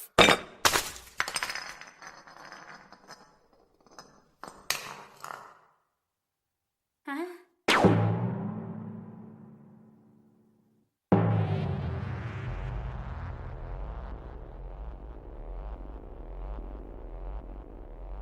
Low morale. Listen, if this is your idea of fixing morale, then just give it a rest, all right? Hey, Excuse me, please. are you all right, Corporal? Hold it there, big guy. I don't know what you did down there, but that whole Mion thing was rough on all of us. You know what I mean? We carried out our mission and shut down the Himmel distribution network, and you were a big part of it. So what are you looking so defeated for? You're not a jerker. Shut up and eat your weenie. There was someone I couldn't save.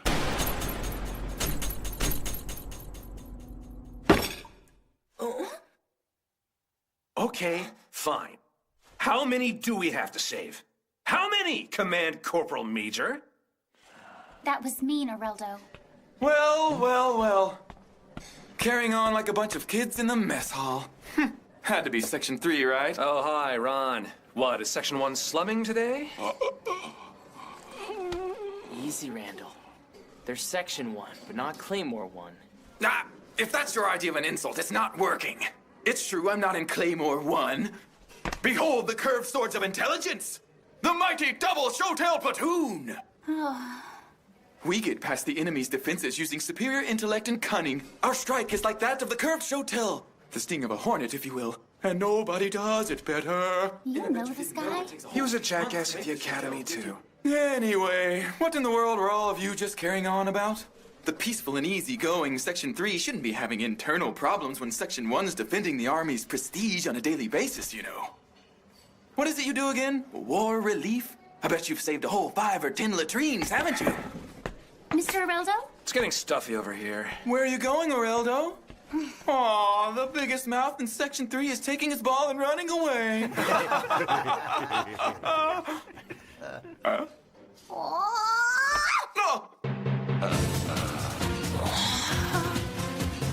Special attack!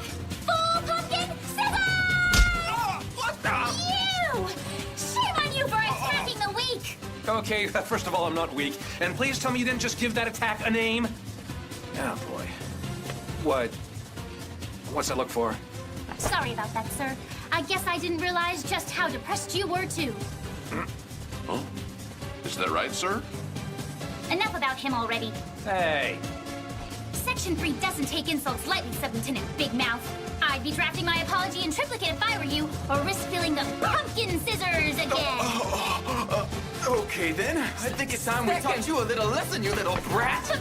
Pumpkin scissors! Did you see that? No, and apparently you didn't either. He's out, man. Look at him. Surrounded, outnumbered. I'm okay. Fine. Come and get me! Shut up, damn it.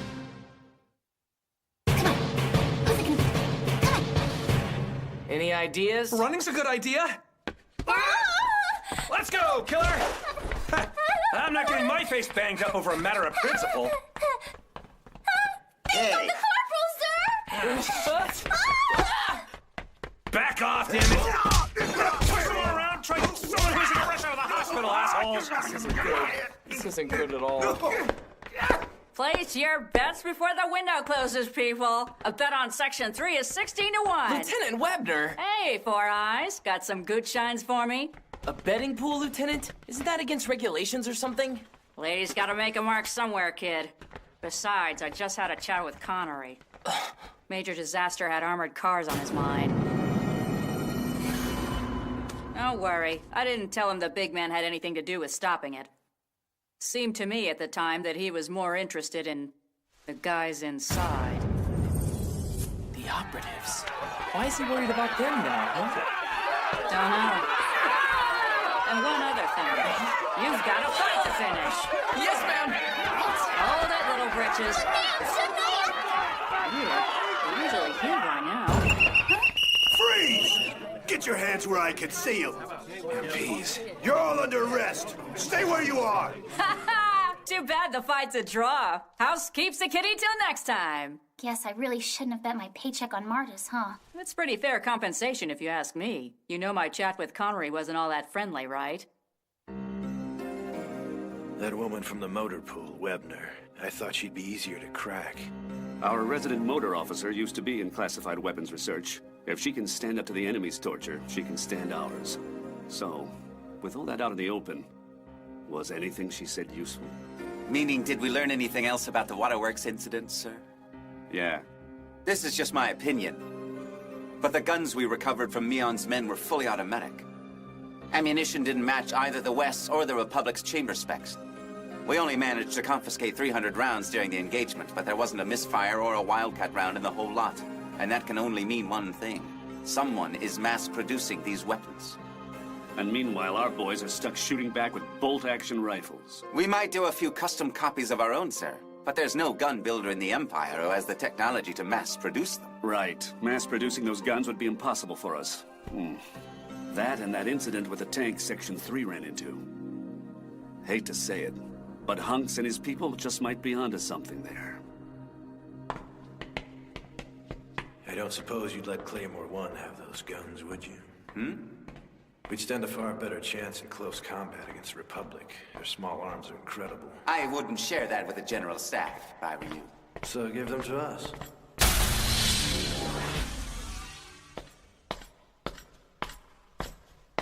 Hang on. Isn't that Lieutenant Malvern from Section 3? The one who beat that renowned two-sword style of yours? No way. I thought she was bigger when I fought her. There. That should do it. Thanks, Sergeant Major. It's nothing. But you've really got to take better care of yourself. Sorry. Oh no. He's even more depressed than he was before now. I failed at everything else. So my only alternative is something that Creeper Reldo would come up with. It's my only choice. His only chance! Plan C. I sacrificed my body. Operation Size of Victory! Sergeant Major. Hi. Well, back in the mess hall, I didn't realize that Mr. Orelda was having a problem too. Huh? I really had no idea that something like that could bother him. I was only thinking of me, you know. Maybe I wasn't thinking. Maybe I wasn't thinking at all. I was so wrapped up in myself that I didn't give anyone a second thought. It makes me wonder.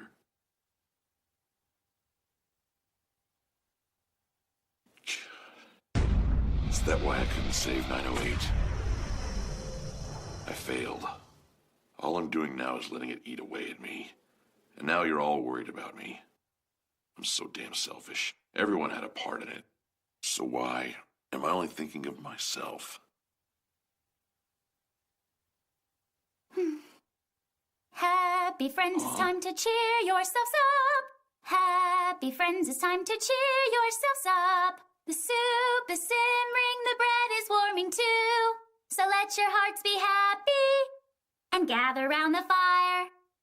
Soup's on! Isn't that a Republic song, Sergeant Major? Surprised you with that, huh? But that's the enemy's music, Sergeant Major. If someone hears you singing it... Did you know I was a musician before I came to Section 3 in Intelligence? I loved music ever since I was a little girl. And while it's true I'd sing Imperial songs to my heart's content, songs from the Republic are pretty warm in their own way, you know? I mean, okay, they're enemy's songs, but why couldn't I study them, right?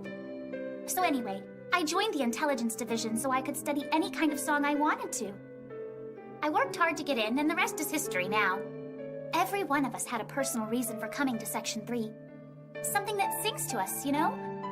So really, it's okay to think about yourself when you're with Section 3. Matter of fact, that's the only way you can ever work to make yourself the best person you can be. And that's not just advice from a friend, Corporal. That's an order.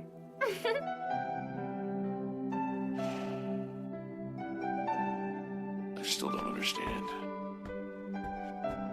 Not yet, anyway. But right now, I owe the sub-lieutenant an apology. I can make that part of my world right, at least. Oh, that song. That little soup song was really pretty.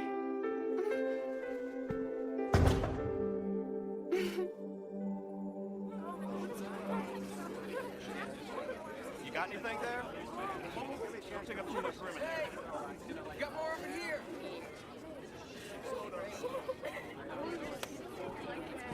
Today's the deadline, isn't it?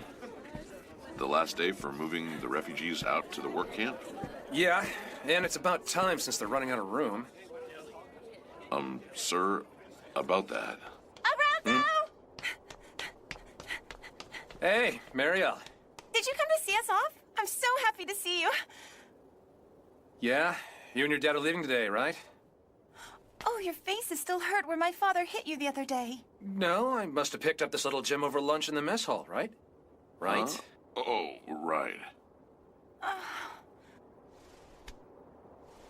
Just take care of your dad. You got me?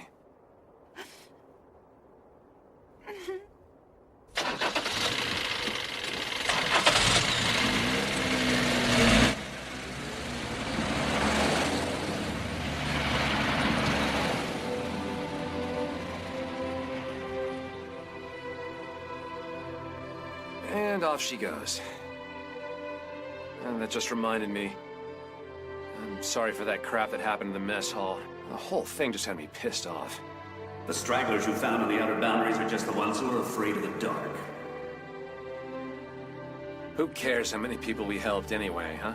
It's all just numbers to Connery. We're not a bunch of kids collecting marbles, and it's not a failure when we reach out and only one guy reaches back to take our hand. I mean, you don't tell that one guy that Major Disaster said he doesn't count, right? Yeah, right. Don't know why I'm letting Connery in my head anyway. That jackass just makes my brain hurt. But sir, I still want to save everyone I can. I see. If that's the way you feel about it, just be ready for some more fighting, okay, big guy? Yes, sir.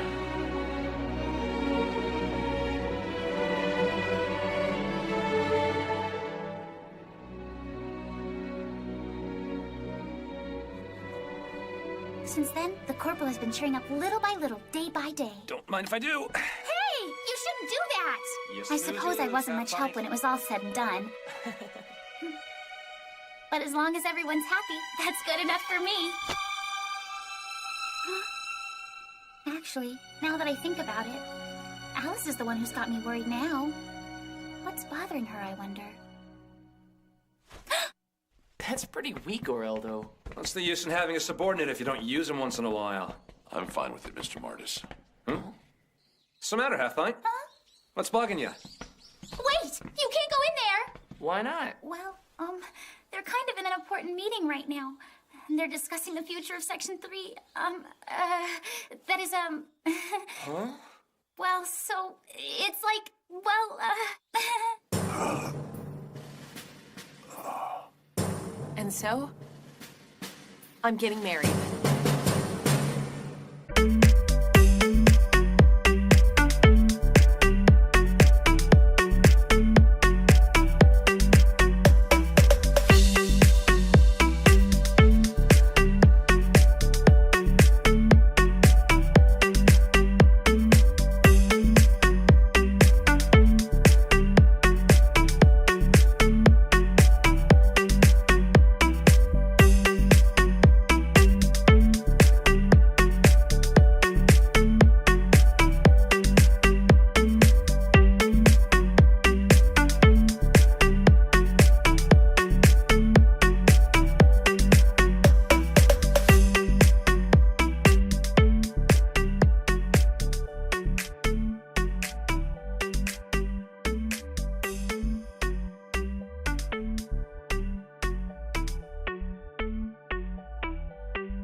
When I was little and recuperating from an illness at my great-grandfather's house, I started reading some of his books about the world's greatest heroes.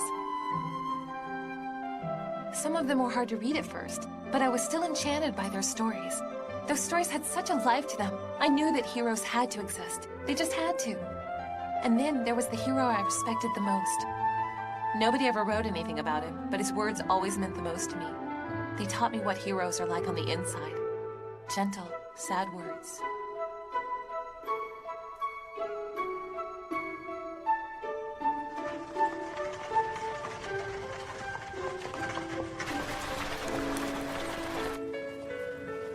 You still have the army on your mind, don't you? Not really, Ellie.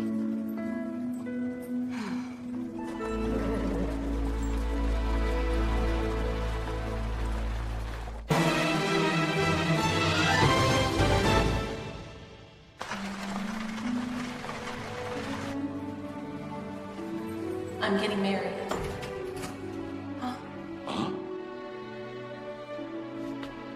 You're not really getting married, are you, ma'am? I'll only be gone for a few days. Areldo, you'll have field command of the platoon while I'm away. Me? Okay.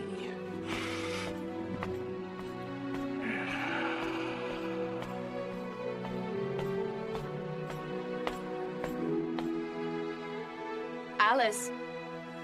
Alice! You are thinking about the army, aren't you? I said I'm not. In any case, you and Master Lionel should be talking now. With your wedding being so close at hand, the two of you should be making up for lost time, shouldn't you? Of course. He and I definitely need to talk. That's why I agreed to this.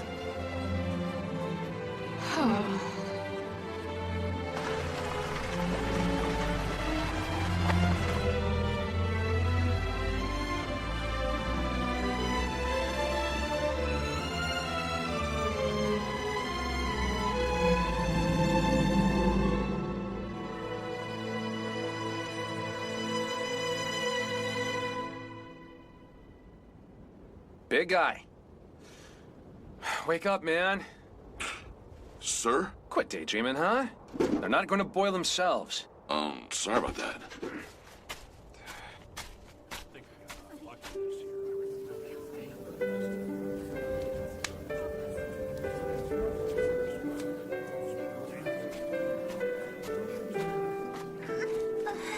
Sergeant Major, these are for you. Areldo got these? They're great! Poor guy. I guess that thing with the lieutenant was a shock.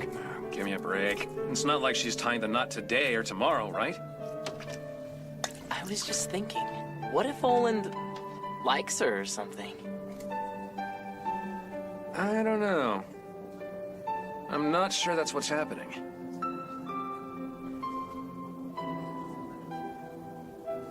Hey Corporal, you think you could give me a little boosty up here?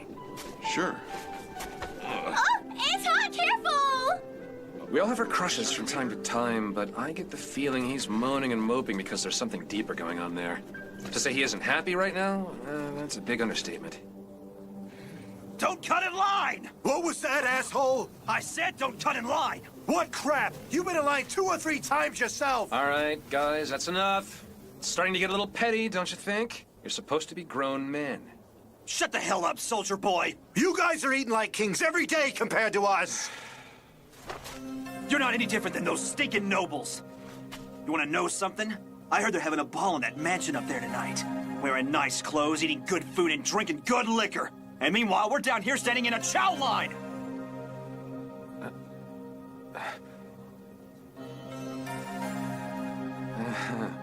I hate to say it, but he's got a point. So how about it? Well, hey! Now, hang on a second. What are you telling me for? Or maybe you'd like to complain to them in person? Well, no. Of course not. Oh, right. Yeah. Sorry for the trouble, sir.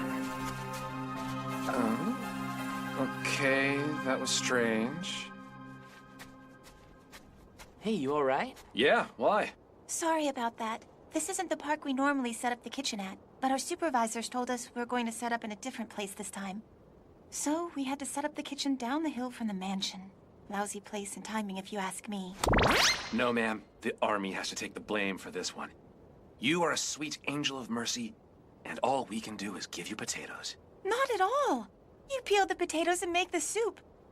And not to mention, you're really good at it.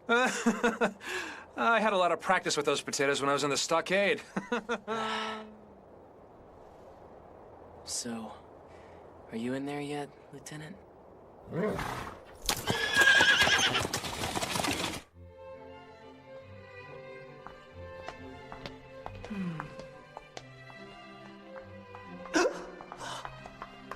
Lady Alice! Lord Schultz, I've been waiting for you breathlessly. would you happen to know if Lord Lionel has made an appearance yet? Well, I can't really say that I have, Lady Alice. Oh, I see. Please accept this book. Lady Alice, That's Alice, I'm afraid. Still very antisocial. Looks like you'll have a decision of your own to make too, Lord Schultz. What decision?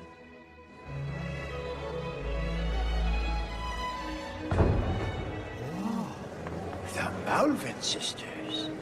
Is it true that the oldest sisters married off? Married, yes, but their husbands took the Malvin family name. Of course. Who wouldn't take the opportunity to join a grand house of the Empire? So, is Lady Alice really the next head of the family? That's been the subject of some speculation, actually. So, the staring and the gossiping has already started. Just as usual. And then they'll get over it.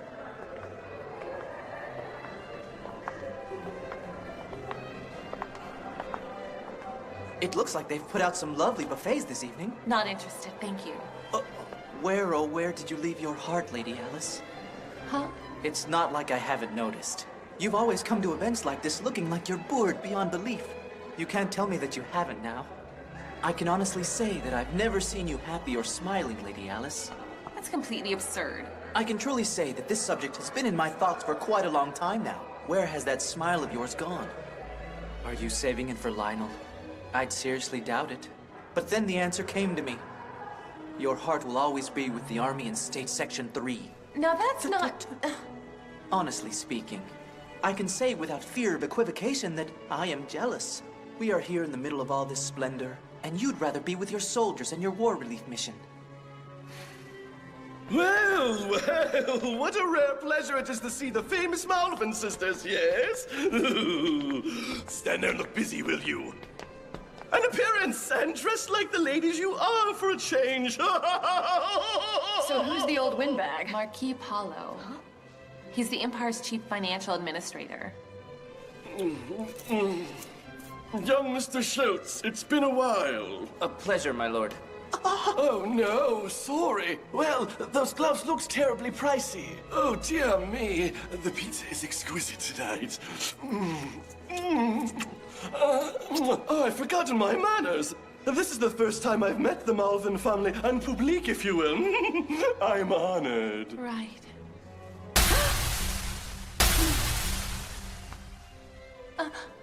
Could have sworn you were going to fall. I've got you, Princess. Lord Lionel, it's you.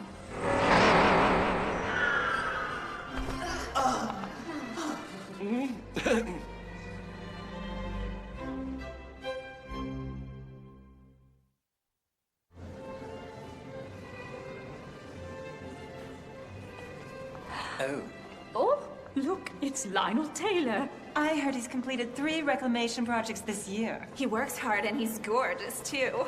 When he talks, financial and political advisors listen. So infuriating. What does he see in that tomboy anyway? You haven't heard the latest then, have you?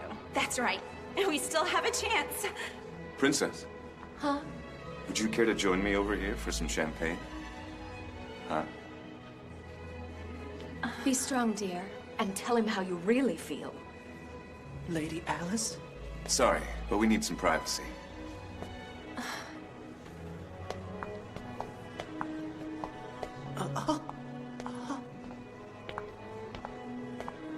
Lord Lionel, What's troubling you, my princess? I'm assuming you've already heard the rumor.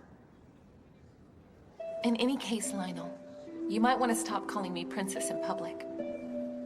In a few short years, I will be stepping aside to welcome a new heir to the leadership of House Malvin. I will not become the Contessa. So the rumors were true then? You have a younger brother? He hasn't made his debut yet. 5. That's how old he is. My father had his heart set on the idea as soon as my stepmother gave birth to him. So you see, if my brother ever becomes Count Malvin, no husband taken by me or either one of my sisters will ever gain the title. If we act now, we can avoid any damage done to the Taylor family name. And I believe that'd be best for both of us. You want to break off the engagement? That's presumptuous of you. Do the grand houses really behave this way? Yes, members of the grand houses often do. Well, that's shocking. It's not exactly the way you're talking, or the fact that anyone else in your position would be expressing hate for their brother. It's not even the fact that you're trying to take all the shame for this on yourself. Oh, what's really shocking to me is that calm expression on your face. Are you really that eager to cast me aside? No, of course not. You're certainly very charming and intelligent, Lionel. All right, then. Let's not discuss it any further, shall we?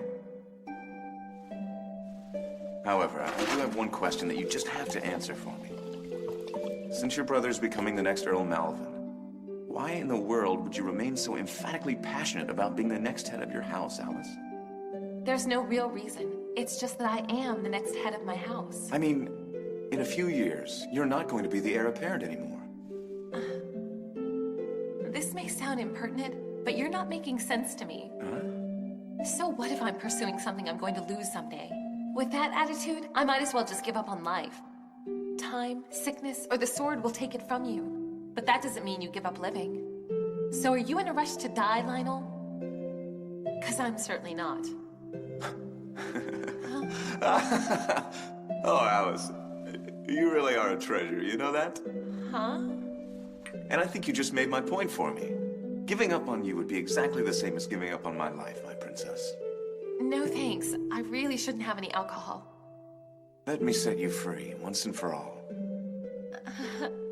Oh, come on. She seems to be enjoying herself.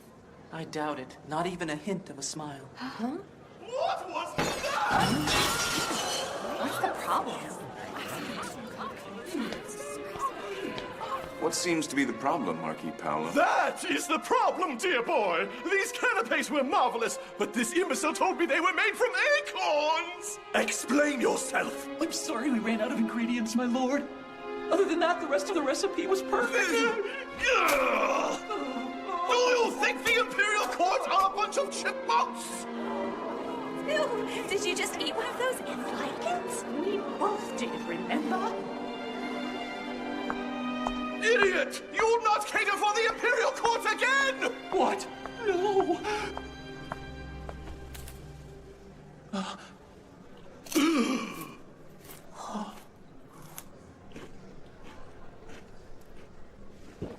Oh my, that was exquisite. How would you like to be my head chef?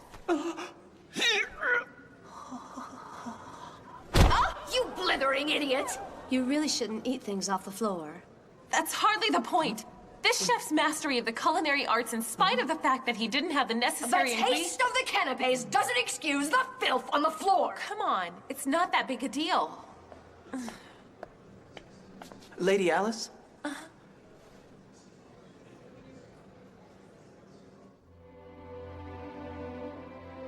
Is there a problem, Master Schultz? That smile was splendid.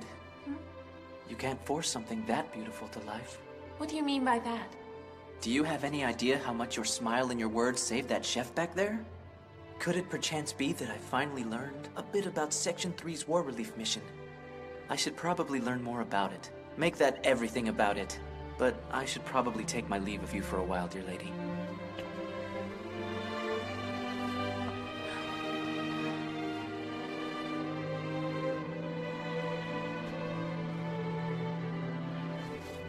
My many thanks, Alice Malvin. Master Schultz.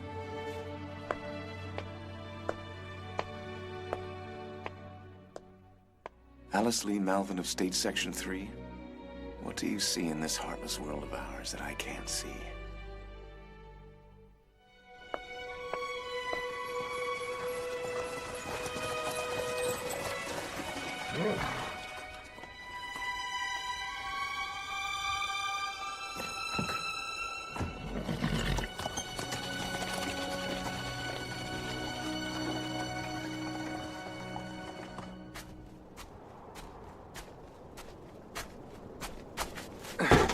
Ah, there. That's my good deed for the day.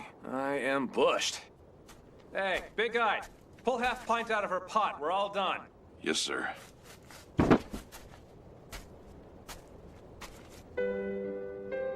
This might be only a little piece of the world, Corporal, but this is one war relief effort you made happen. Huh? What do you mean you're not gonna eat anything, Mom? Mother's already eaten her fill, okay, sweetie? Go ahead and finish it off for me, son. Okay.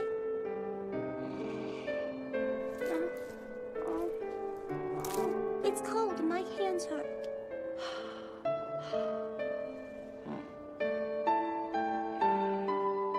Wow! Hey, Mom, look what I got. That's great, sweetie. Thank you very much, sir. Bye. Thanks, mister. A whole lot. Yes.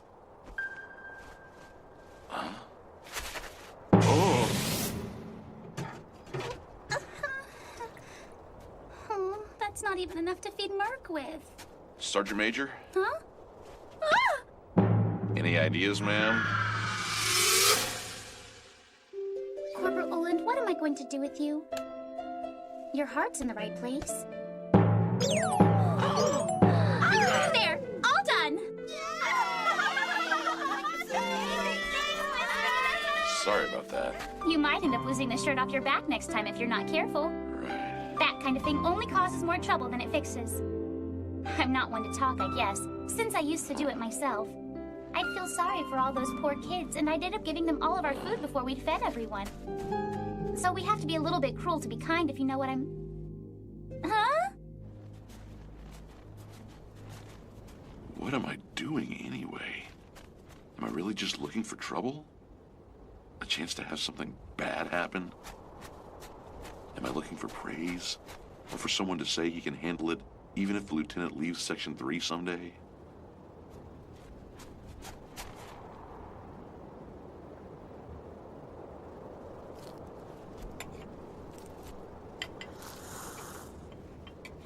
Just guys eating soup.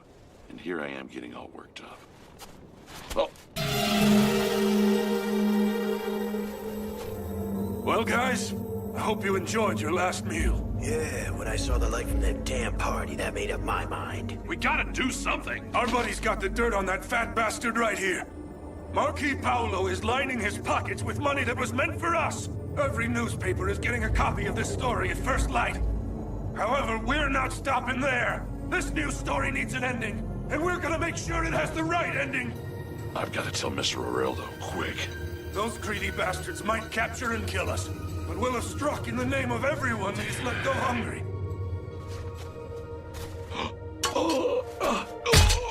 Just one more strike against Paolo and those nobles. That's all we need, men.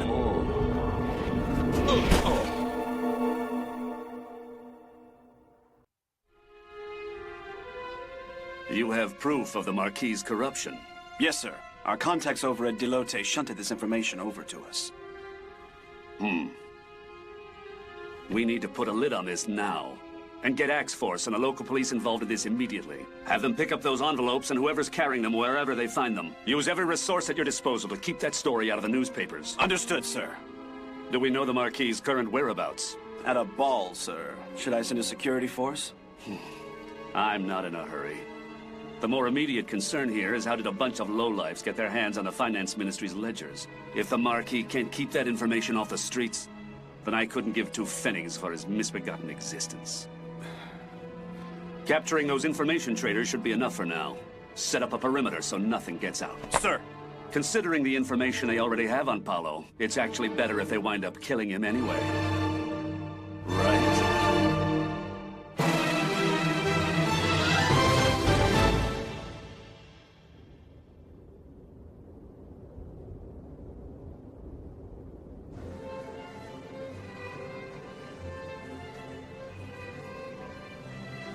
We are at a ball, after all. Would you care to dance with me, princess? Okay. I should warn you, I didn't pay much attention to my dance Then, teacher, though. I guess it's time I taught you. Here, come in close.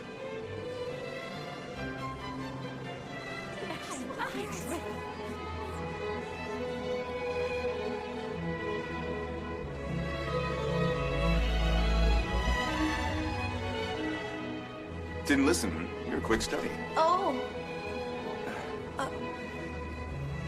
Oh. Sorry about that. You know, there's an old saying about the biggest trees falling when the lightest birds land on them. And of all the shoes in the Empire, I'm happy your flights of fancy brought you all the way to mine, my little bird of a princess. So is he a masochist? Be quiet, will you?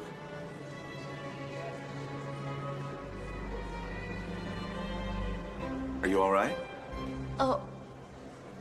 You have another man on your mind, don't you, princess? Forgive me for following your eyes. That man must be an awesome sight to behold. And someone like that would have to be a good half-meter taller than I am. Looks like you're dreaming about Gilgamesh instead of getting married to me. Huh?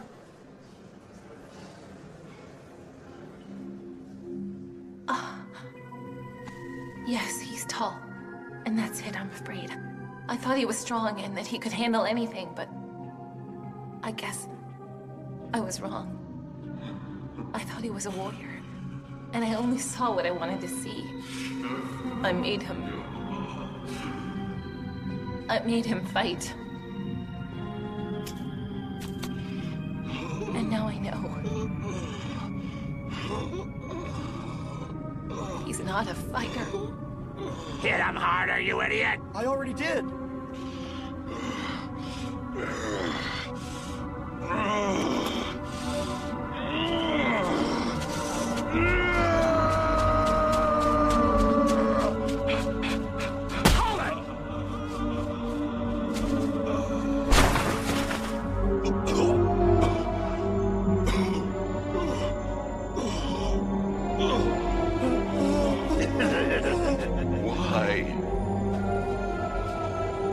I wanted to help feed you.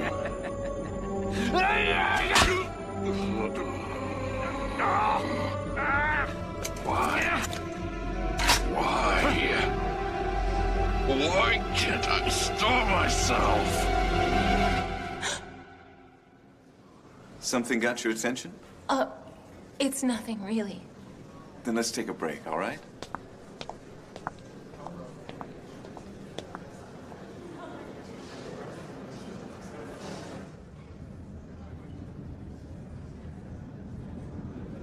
Why did you do that? You want to know why? The army and nobility never change. You're the only ones who can eat worth a damn every day, and you sure don't give a damn about us. Even our kids got it figured out. Any kid will take a handout, but I won't!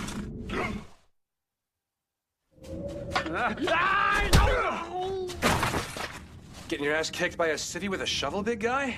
I'm gonna have to bust you back down to private.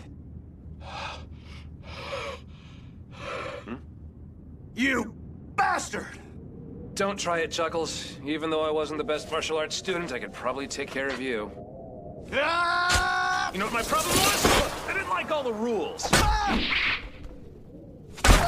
But fighting dirty, that's my black belt. You shit! Look what you did! Ah! You know, I'm betting you didn't know that knives, bullets, and bayonets were not the #1 killers of infantrymen during the war, did you? There's actually this humble little trench digger right here. You want to see how? Well, now that that's over, why don't you tell me who your new dance partners are, big guy? Hey, get up, man!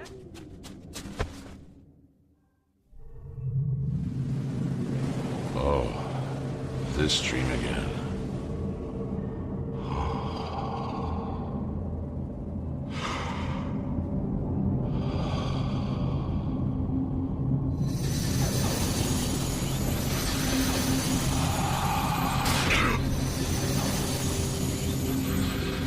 Again, it might not be a dream.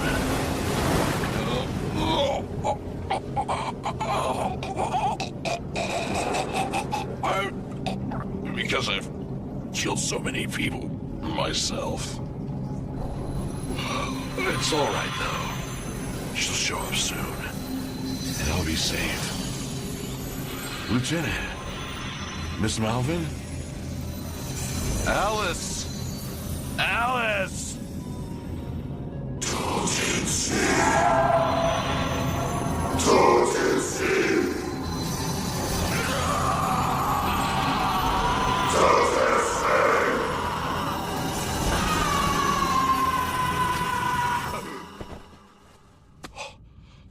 You're gonna hurt yourself more. Hold it. We'll get you to the hospital as soon as we're done taking care of this. But for right now, first things first. How about it, Martis? Yeah, if these columns and numbers and figures all add up, there's definitely enough evidence here to prosecute Marquis Paulo. Looks like these guys have 50 copies out there. And they probably use every redundant method of delivery they could get their hands on. It's a good idea in theory, but... How did you guys get your hands on this information anyway? Suit yourself, but, it isn't gonna work, pal. All you're really gonna do is make our friends in Section 1 pounce on every newspaper between here and the Nigel province. They'll bottle everything up nice and neat, all in the name of national security, and you'll go to jail for nothing. Does that sound good to you? Go on. You got something to say? Sir? Sub-Lieutenant, how long have I been unconscious exactly? No, I shouldn't. I know you're an enlisted woman, but one glass shouldn't impair your judgment too much. Even if your subordinates are on a mission, they should be under capable leadership. I don't believe you've put anything to your lips since earlier this evening. Isn't that right?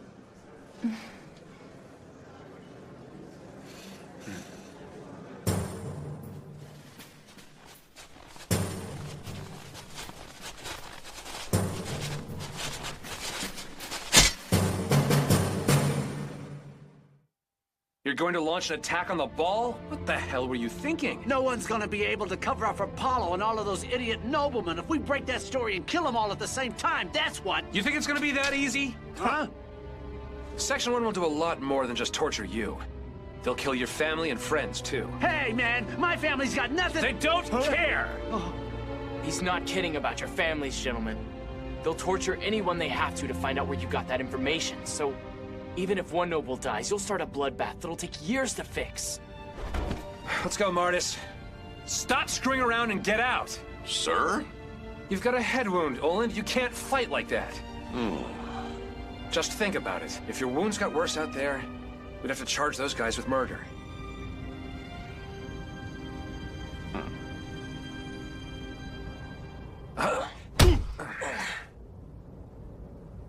Sorry, sir, but I think I've injured myself. Hey, Half-Pint. You brought your little friend, right? Huh? Sir! Sorry, sir. I seem to have injured myself. Take it like a man, will ya? Should I pull the car over? Hell no. Command Corporal Major here wants to argue with me about whether to come on the mission or not. I'm gonna make sure he remembers this scar. Jeez, what have you all been out of shape about? I'm not, but I don't want to miss the date that I made with that Chowline girl either, you know? I have to admit some jealousy. Huh? For your subordinates, other men interloping in our affairs. It's not that way. Princess, might I escort you to your chamber doors tonight? The young lion doesn't become the king until he's eliminated the competition.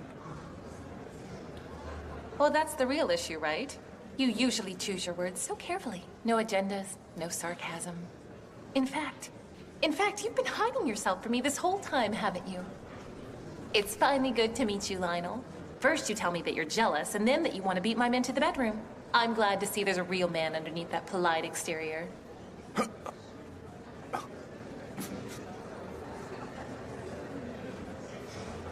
Well... Who's that? None other than Marquis Hoost, one of the Empire's most soft-spoken and charismatic nobles. I apologize. It appears I've been delayed. Our guest of honor must have had a terrible trip in all that snow, but we set out some warm cider to take the chill off. Oh, that sounds delightful. Rumor has it that there are several members of the duchies recommending him for important political posts. That's careless. An Imperial Marquis without a personal bodyguard? And a Contessa should be by herself, right? Huh? Have you forgotten I'm in the army already, Lionel? Get away from the windows!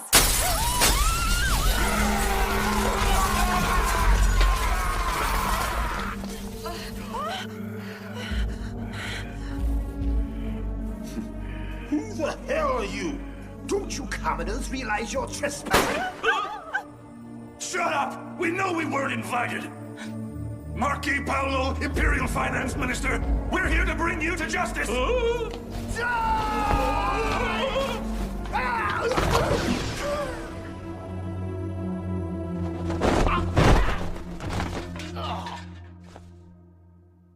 Did you just say justice?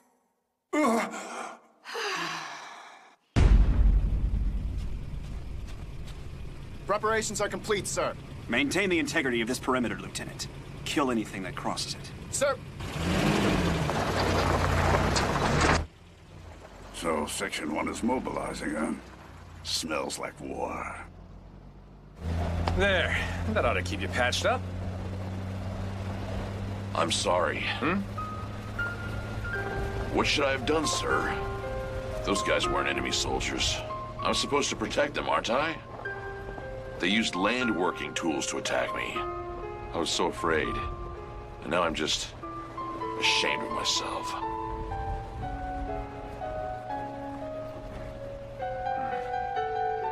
Not the first time, I'm afraid. Huh?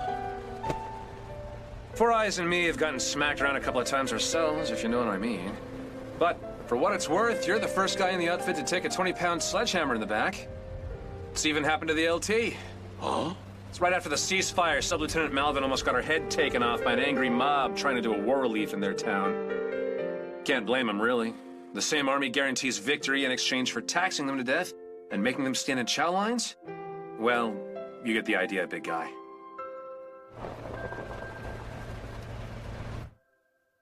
You'd better watch yourself.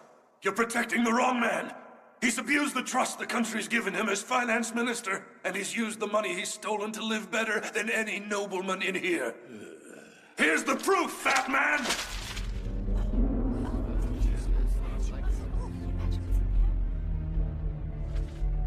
It's a lie!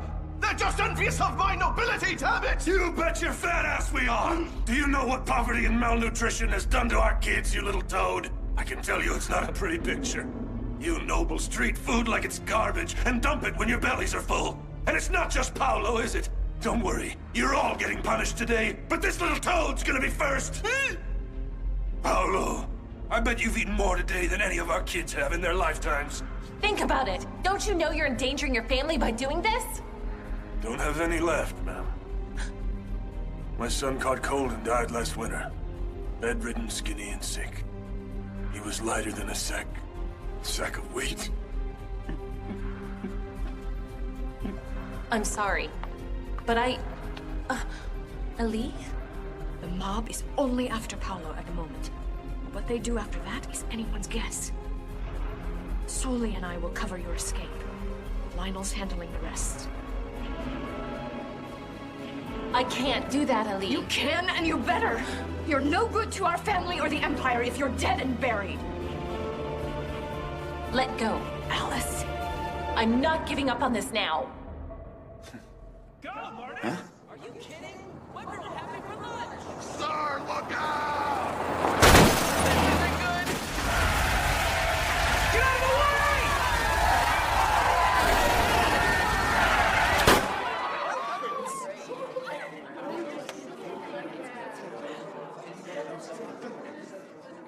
Now that went well. That big... Huh?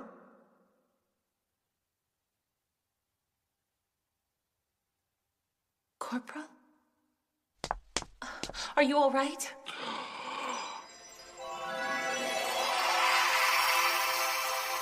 Incredible. Incredible? What do you mean? There's nothing incredible about me at all. Just so incredible. And I said it's not!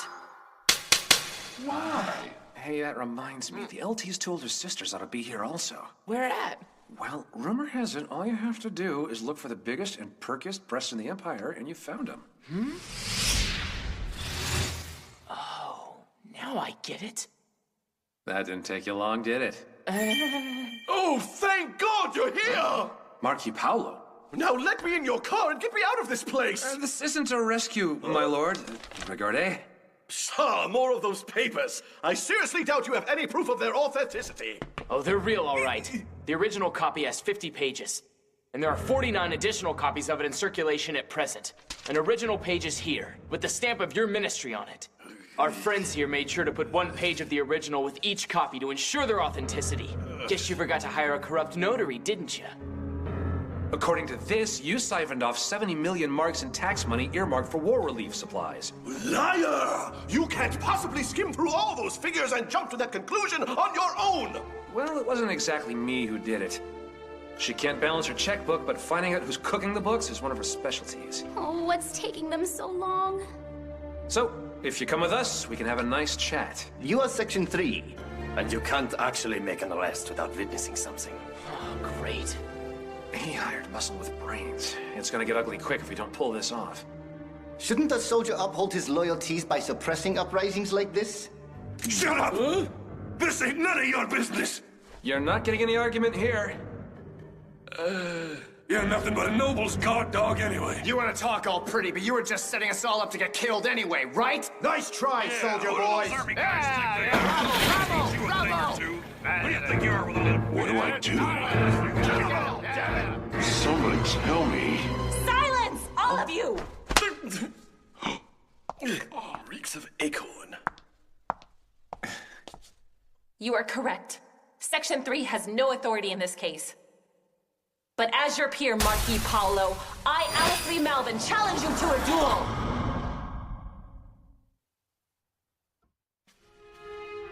What do you mean you're not launching a rescue mission? You can't play around with this situation, Connery. The nobility of the Empire are under siege right now. About 2 hours ago, we arrested a man. He was at a train station trying to cross the border to get those documents about Paolo to the foreign media. And of course, we didn't learn about tonight until we were hours into his interrogation. But by then, it was too late. Too late to stop it. There's absolutely no doubt in my mind. Dozens of people have been brutally murdered by now. I get it now. You knew about the attacks, but you didn't have enough time to prevent the tragedy. After all, Section 1 couldn't allow such a disgrace now, could it? So, your soldiers just happened to be surrounding the ball, just in case you need to arrest some of the offenders on the way out after the damage has already been done. Am I right, Major? And we'll blame this tragedy on the obvious fact that Section 1 doesn't have enough authority to do its job. Just imagine the power Imperial intelligence would gain in order to stop catastrophes like this, Captain.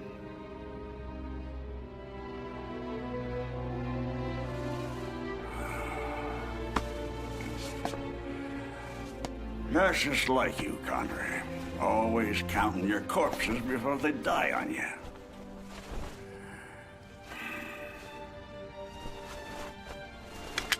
The night's still pretty young, Major.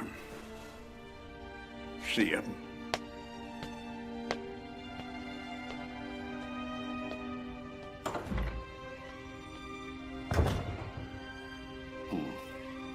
And you're counting angels.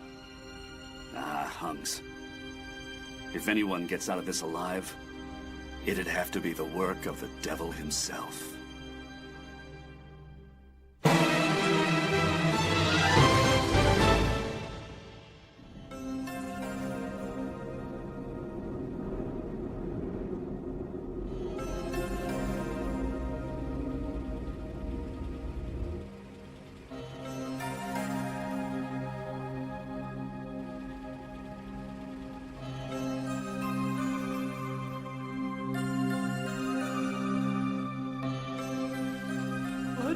A duel? You know full well what the penalty is for refusing a challenge. Answer me! Lieutenant.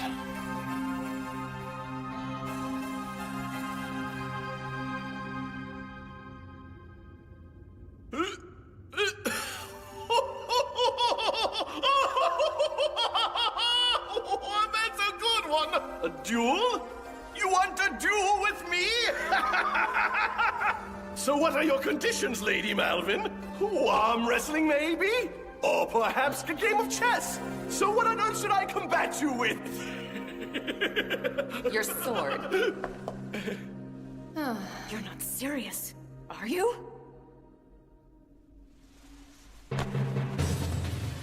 Great. Should have known.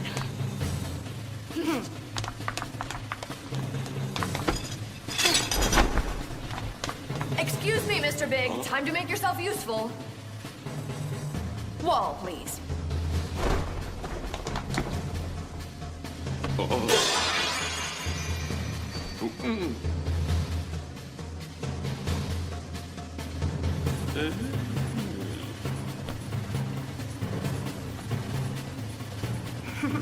She just had to bring it with her to the ball, didn't she? Well, it is our family's imperial seal, and she has to keep it close to her at all times.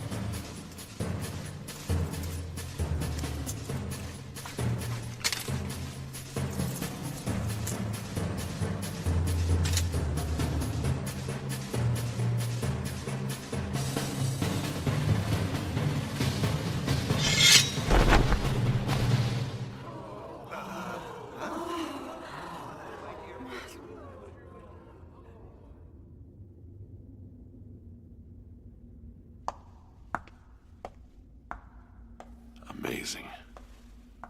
The lieutenant always. She always.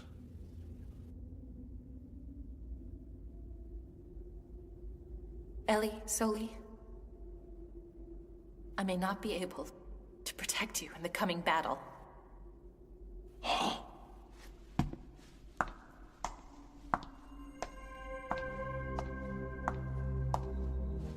Sorry to keep you waiting, Marquis.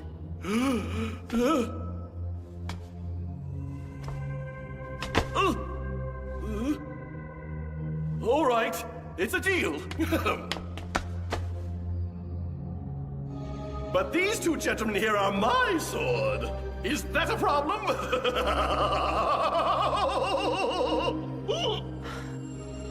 Fine. A mismatch.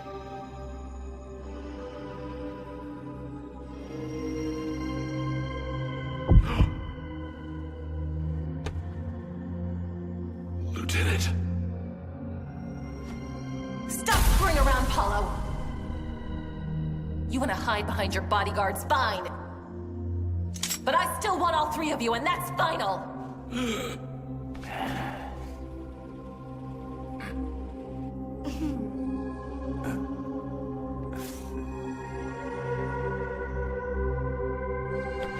On guard! You have to tell me, sir. What action did the lieutenant take when she faced that mob, Mr. Geraldo? Please, sir. I have to know! You need to wake up and pull your head out of your ass, you know that? The LT can't fix every mess you get into, man. No, really. She doesn't know everything. So what do I do, sir? I want to know, but the answers aren't coming on their own. What do I do?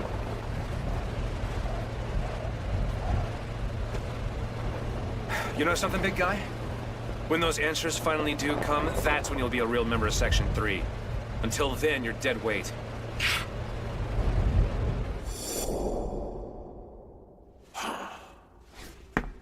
No, ma'am. Oland?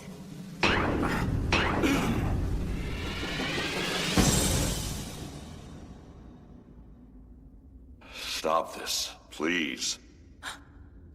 What the? Get out of my way, Corporal! I should have stopped you a long time ago! Huh? I can't allow you to fight anymore. Huh? Ma'am, what are you... Move it! Now!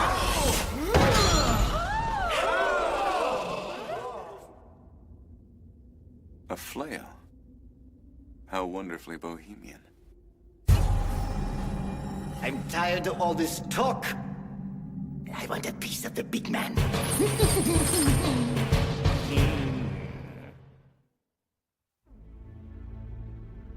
I suspected as much.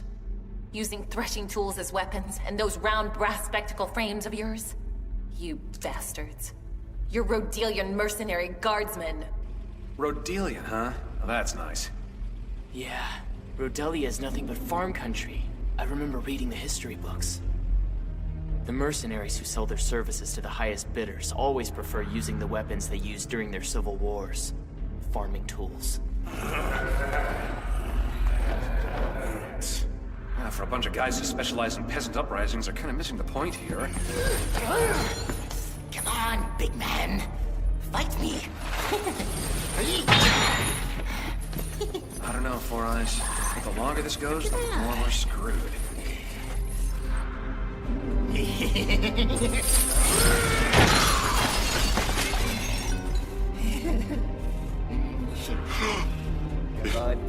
actually hits me with that thing.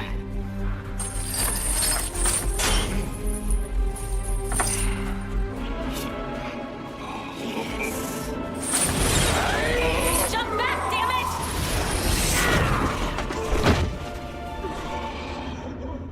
My compliments on the strength of your voice, Lady Malvin.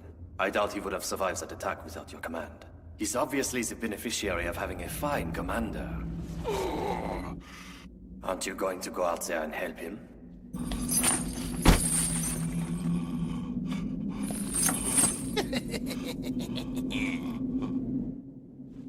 No, I'm not. That's his battle. I might be a soldier, but I haven't drawn my sword as his commanding officer or his friend.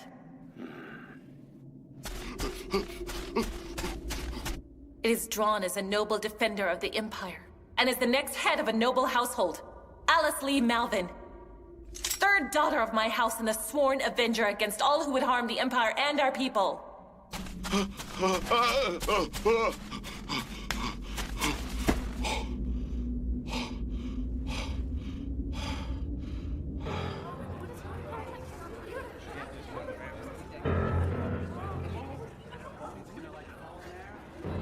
Very well, then. A former king of ours once granted House Malvins the title of Noble Flying. So it really doesn't surprise me a bit that you're feeling a little bit full of yourself. A machete? Did he poison the blade? Or something else? I hate to disappoint, but my great-grandfather was the only one who inherited that title. And as far as calling me lady goes, well, why don't you find out how much of a lady I am?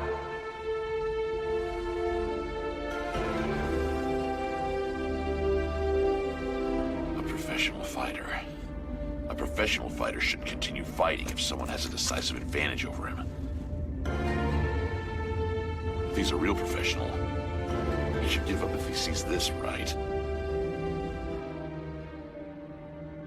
I also need an assurance, if you don't mind. Killing a noble in a duel doesn't carry criminal penalties in this country, does it? Don't ask me what you already know. What else? If this really is a duel, what will you wager on it exactly?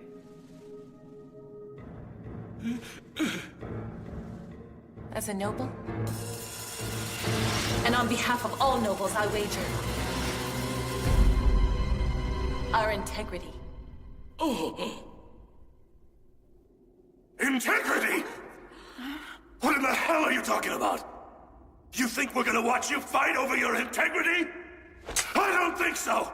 You nobles don't have any goddamn integrity to start with! We ought to just kill the bunch of you and finish what we started! Yeah, that's right! Now let's just kill them all!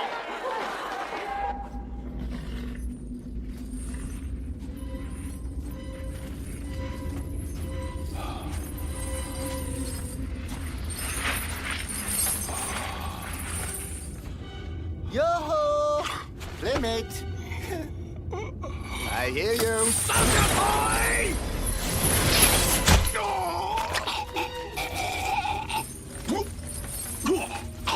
Oh dear me. Did I tear your belly open with that one?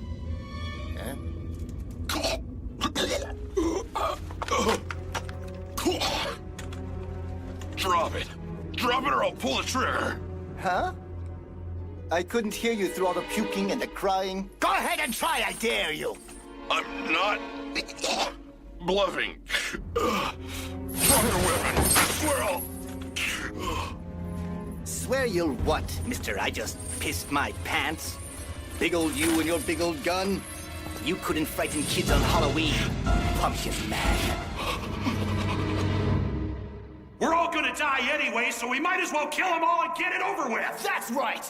Let's finish slaughtering these pigs. Let's do it! Get them! Take them out! Kill them all! May I have a moment of your time, gentlemen? Don't bother begging for your life. I know you.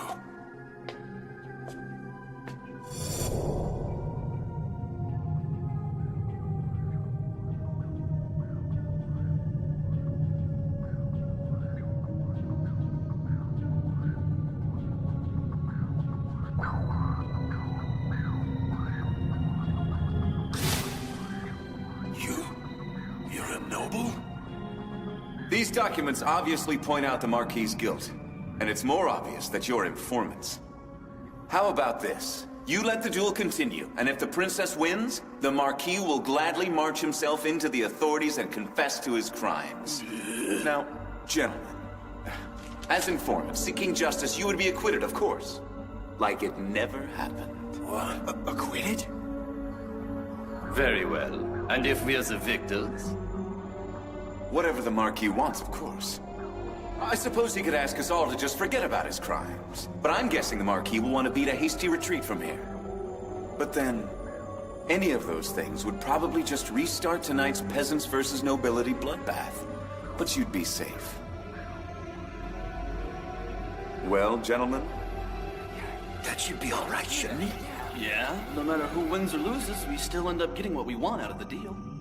So, if Lady Malvin wins her duel, it means we get out of this. So Lady Malvin has a chance to save us? yes, exactly. Are you kidding me? I can't trust this guy. Carl, are we gonna do this or what? Go ahead and kill yourselves for all I care. But you ain't getting nothing after that. Very well then, Princess. The floor is yours to do with what you will. Back off! I'm dueling with the pride of the nobles at stake. Honestly, tell me about it. Man, that guy's good. All Lionel Taylor has to do is talk and people listen. Even this mob. Yeah, I'll give him credit, I guess, considering that most of the families here aren't that highly placed. Most of these kids here aren't heirs to their houses themselves. So I'm pretty sure they're not worried about their integrity or their honor, now that I think about it. If I were standing in their shoes, I'd just want the LT to win and for Paolo to be found guilty and punished. So yeah, they still don't get what this is about. Those nobles there, they think this is all about Paolo and those embezzlement papers. They don't want justice against just one or two nobles. They want this country to change. I don't know who's kidding who here, but a token act like this isn't gonna make them put their weapons down. The nobles could be poor too, and it wouldn't be any different. Poverty isn't the problem here, Martis. The lower class only wants a little dignity, and that's what the nobles aren't giving them. But that isn't the kind of thing you can solve by having a duel. Go ahead and fight, you idiots. That'll be just one less slime ball we'll have to kill. You know something, big man? When you wave a gun at a civilian, they really don't get that scared when you think about it. And they really don't have a reason to either, do they? The pain of getting shot is hard to imagine, right? Quick pop and it's over? Think about it, Muscles. How many people do you know who have been shot and have stuck around to tell the tale of how painful it was? All those commoners in the ballroom lack style, don't you think? A gun or a knife? You can imagine the pain of getting cut with the knife, right? The fear? You see, in Rhodelia, we do it right. Our peasant uprisings are complete with nasty weapons that scare the living shit out of people. Getting cut, hit, smashed. Let me introduce you to my little friend. Looks painful? Check. Ooh, sounds painful. Check. And once you see him turn a couple of people into mincemeat, you pretty much just sit there. Check. Listen up. Don't shut the engine off yet. This whole thing could get real ugly real fast. Right. I would like to add one more item to our terms of victory. If I win, allows the Marquis and I to depart in that Schwimmwagen. I agree. Whatever you want. In that case, Lady Malvin.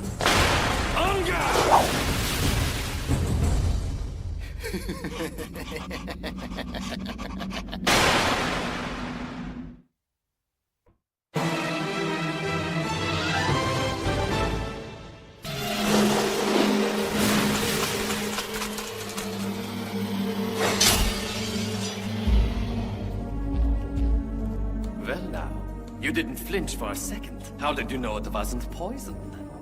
If you really wanted to poison me, I'm guessing you probably wouldn't want to run the risk of poisoning your client with all this mess.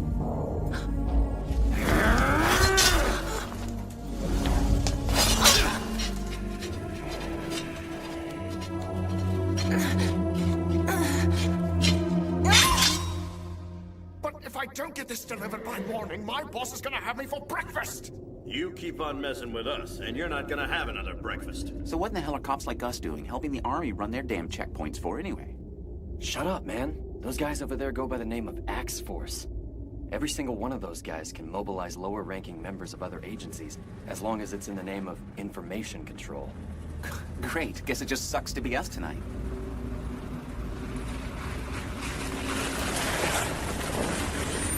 Sorry, gentlemen, but all points past this area are under blockade at the moment. You might want to try... Let him through. That one's all right. Huh? What?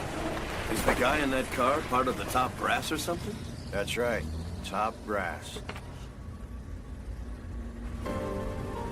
We still haven't completed our infiltration of Section 1, and it looks like that youngster of ours is being a little reckless.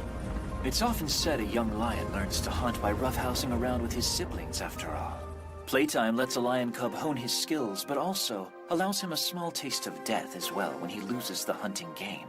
It's that taste of mortality that shapes the moral behavior of a beast like a lion. Lions never hunt without good cause, and our young one hasn't quite learned that lesson yet. Agreed. So what's the solution? Trial and error, of course. He still needs a challenge to build his instincts and his character. He's never had anyone, another lion, that he could challenge himself against sufficiently. We can't exactly fault him for that.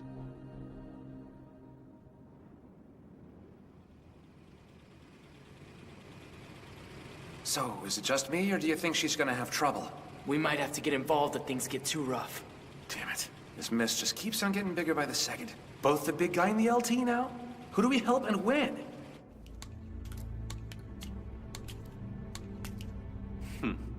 The odor is foul, yes? In the southern region of Rhodelia, there are large areas of decaying swampland. That smell is this mud. The marsh it comes from is no man's land. It is a place where few men walk in and even fewer men walk out of. That was where I fought in the last Rodelian Civil War. A decaying world with dying men in it.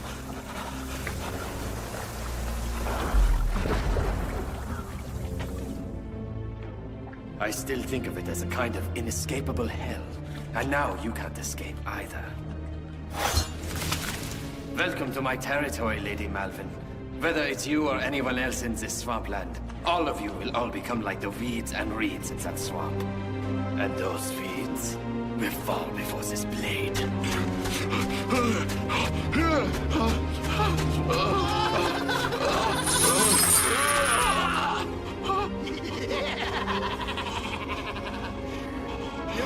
a coward, aren't you, soldier boy? My legs are so heavy. And the sound of that thing. What do I do?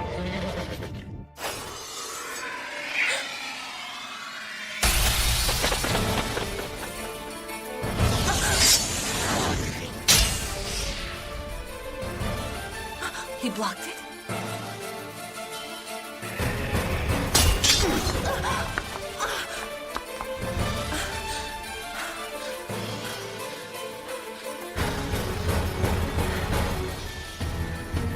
This bastard hasn't even broken a sweat yet. He isn't counterattacking like someone who's afraid of my sword. Only like he's trying to avoid it. I swear, he really is looking at weeds right now. What the hell?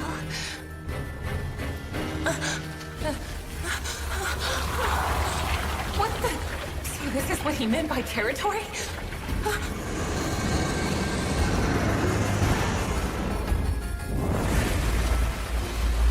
Get it together, Malvin. You're not in a swamp. You're standing on the floor of a dance hall, damn it! Disoriented, my lady. Are these sights and smells throwing you off a little? A smell of death, perhaps? I'm used to it. The advantage appears to be mine.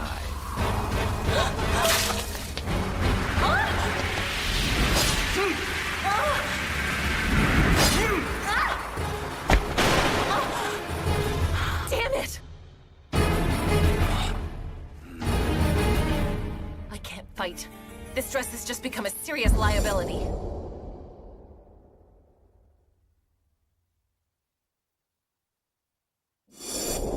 Sorry, sis.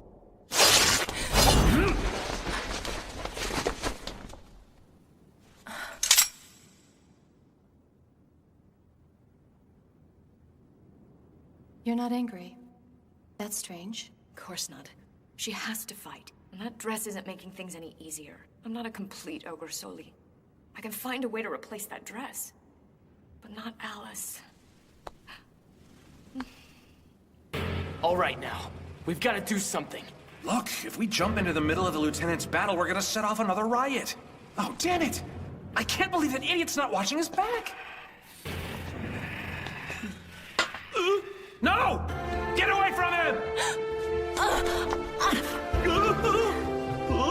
Die, you fat bastard!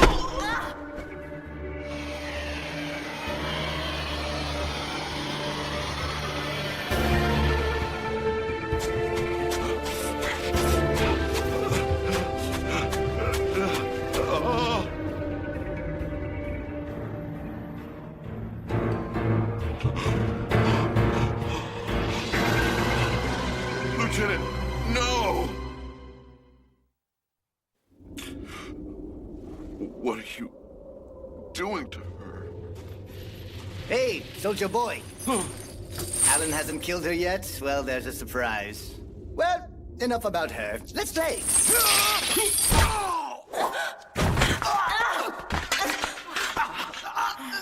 Why in the world did you just save me? I thought you wanted to kill me like everyone else in this ballroom. My apologies. The fight distracted me from you. I'm not gonna let you interfere with this duel! You think we're just gonna stand around here and let you fight? We're not as stupid as you think we are. Paulo's just gonna use his money to get out of a conviction anyway. Oh yeah, he's right about that. Yeah. That means they're still gonna kill us after all. Fine! Then we'll take as many of these pigs with us as we can!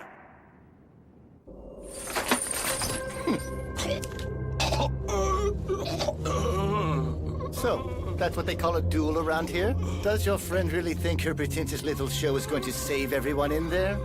Oh, ho, ho, naive little rich girls. No.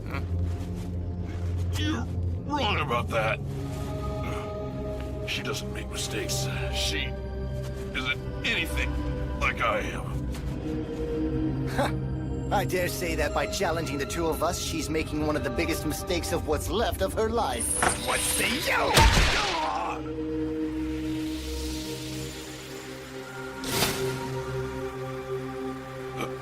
Lieutenant, no matter what situation you're in, no matter what enemy you face, you're so dignified. I may not be able to protect you. And honorable, Lieutenant.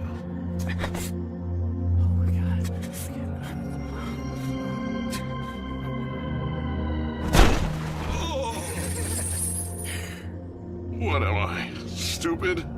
No, I've been selfish. I've been leaning on her all this time. A man as big as I am should be able to stand on his own. A noble's duty includes fighting every enemy that might threaten the security of our country. All enemies. Foreign. And domestic.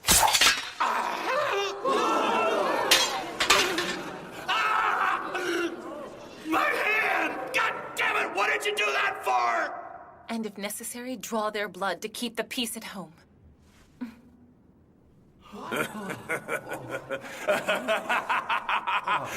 Just what I thought. There's no way anyone in the nobility would take our side in this. I was an idiot for even thinking about believing you. I never said I was taking a side on this. Really? You want to turn on us? Then you'll die. Before Paolo! I really wish you'd just give up and die already. It looks like things are about to get good on the inside. And between you and me, I'd rather crush a woman's flesh than a man's anyway. That's it. Geraldo! We've got to do something right now. That's enough! I've heard more than enough of your whining. You talk about us nobles like we're not even human. Nobles have families that we love just as much as you do. We have people in our lives we care for. You think you're gonna get justice by destroying that and murdering us? If you want to see someone abusing their power to get what they want, then why don't you take a good long look in a mirror? You're gonna have to kill me first! Listen to me. If that guy shoots anybody, you get the lieutenant out of here. Good. Wait. I'm asking you to give Alice a little more time. Hey, aren't those... that's not what I meant to say. You're the LT's sister, right? And you're one of her comrades in Section 3, right? If you've had faith in her before, then have faith in her now. She's doing her best. Trust her. Okay, but, ma'am, at the moment, right here and now, we're not exactly out of the woods yet. See? Hold it right there, bitch. I bet you were thinking of getting in that car and saving yourself. You filthy rich coward. I've been prepared for death ever since the day I decided to marry a soldier. And I'll be damned if I let you lecture me about cowardice! Ellie, please, step aside for me. I have no choice but to finish this duel. What the hell? What good is that duel gonna do? Well, tell me! If I'm a killer and a monster, so be it. I'll just keep on having the nightmares. I'll do it. I'll protect her with everything I have, no matter how ugly it is.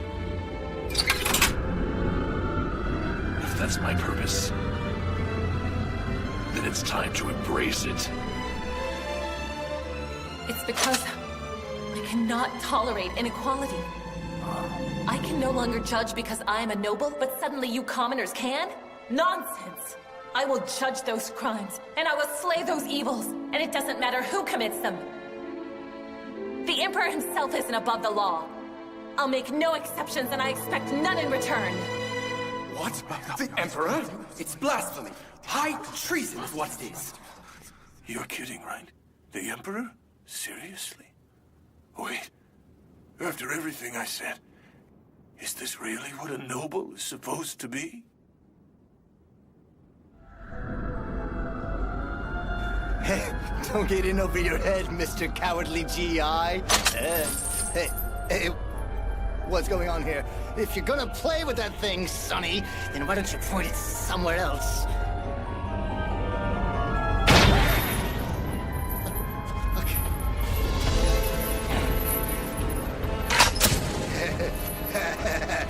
Okay. You've had enough fun, don't you think? I'm serious. Get away from me, man. I mean it! Get away from me! Get away from me, you stupid son of a bitch!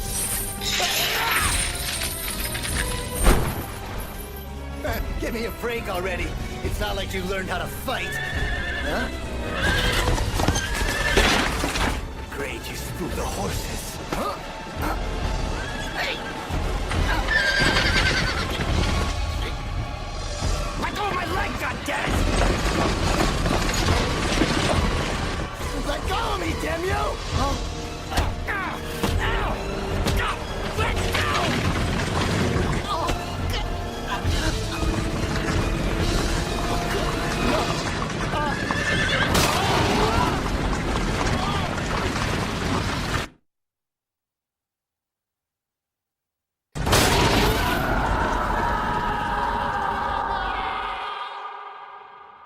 Even-handedness demands that she avoid taking anyone's side. But this is the worst possible conflict for her. Commoners and us, a fiancé, people she has to protect, and nobles. She's in a position of ultimate nobility. No one can be on her side, but she has to be fair to everyone else. Couldn't help but notice there's a group you left out. If all that's true, well, then where does a soldier fit into that equation of ultimate nobility? I know we're breaking the law here, but damn it, that wasn't stopping me before. I was hoping, believing that killing a few of you would make my pain go away. So tell me, why can't I do it now?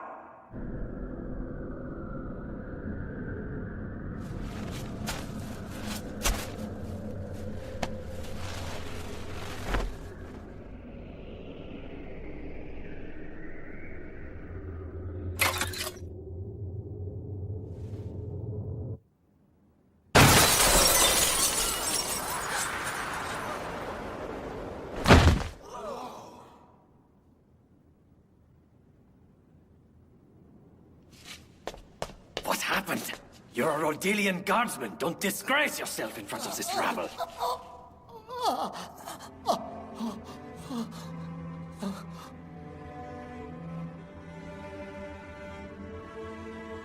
She'll never ask anyone for protection. She'd rather turn her back to us when things get hard. Fine by me.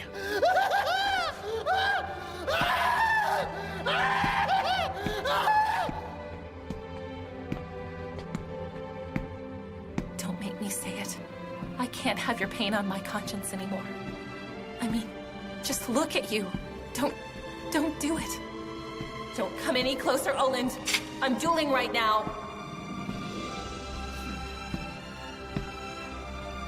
I told you to back off. Told you. Damn it. Why? I'm the next Contessa. I am a noble, and that's why I have to be alone all the time. That's just how it is. Alice, I've learned there are things I have to do on my own, too. If being a noble means that much to you, then I can't try to change it. And I wouldn't want to. Maybe people like the two of us are always going to have that persistent loneliness in our lives. I'm ready to face it head on now. You know, I didn't meet a noble a few months ago. Maybe not even a soldier. She was just the platoon leader of the Pumpkin Scissors. And that's why I always want to be there to protect you. Because I'm a corporal and you're a platoon man.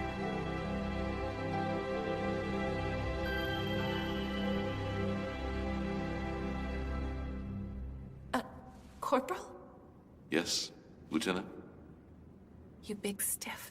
So I'm a better lieutenant than a noble. Go figure. Corporal! I'll need your jacket. Take it off. Ma'am? Well, welcome back to the living. Don't go running off like that again. Well, that's quite a mood you're in. For the love of God, Sully, look at what she's doing to my dress now. What do you want from me? Midas! we show these people that Section 3 doesn't run away from anyone? Yes, ma'am. Sub-Lieutenant Goldbrick, if you've got the time to flirt with married women, use that pin-up energy to guard the marquee. With your life! Yes, ma'am. And Olin, you watch my back. But under no circumstances interfere with the duel. Understood, ma'am. This jacket is all the reminder I needed. Remember that territory of yours? Well, this one's mine. Starting now. You're standing in the Forward Operations Command of Imperial Army Intelligence State Section 3. The Pumpkin Scissors Platoon! I'll protect her with everything I have, no matter how ugly it is. If that's my purpose, then it's time to embrace it. It's because I cannot tolerate inequality. I can no longer judge because I am a noble, but suddenly you commoners can? Nonsense! I will judge those crimes, and I will slay those evils, and it doesn't matter who commits them. The Emperor himself isn't above the law. I'll make no exceptions, and I expect none in return.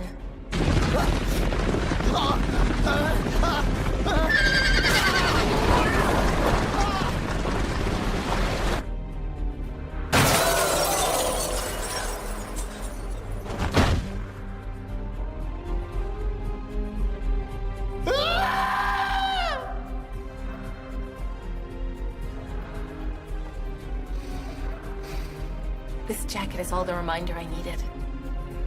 Remember that territory of yours? Well, this one's mine. Starting now. You're standing in the Forward Operations Command of Imperial Army Intelligence State Section 3. The Pumpkin Scissors Platoon!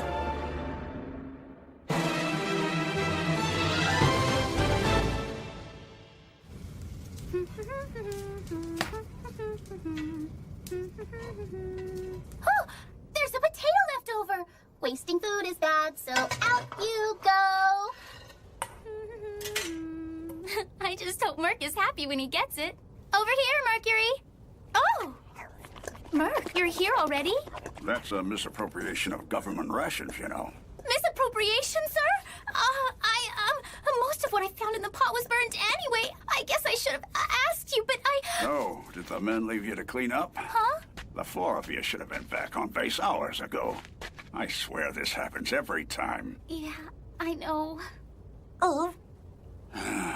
Well, sir, it's like, that is... I'll never keep you kids out of trouble, will I?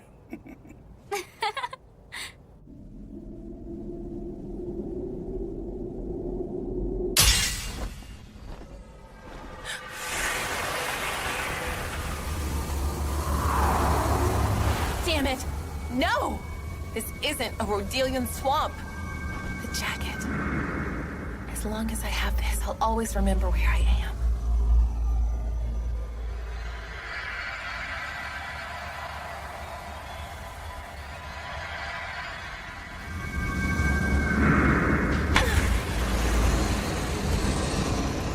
She isn't hesitating anymore. You attack like your personality. It's straightforward and highly aggressive. Very easy to read, thank you.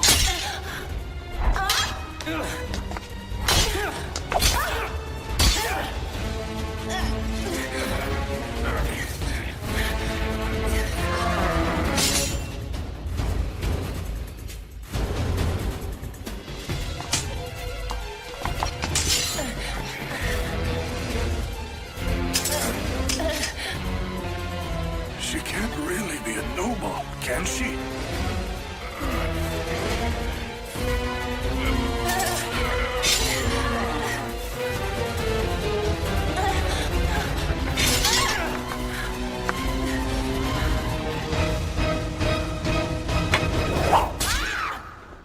Damn it! She almost got him.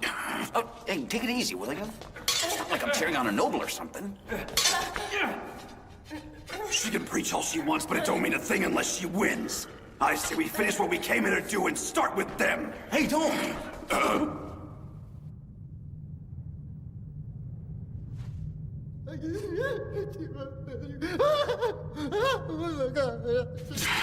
Hey, come on! Somebody help me!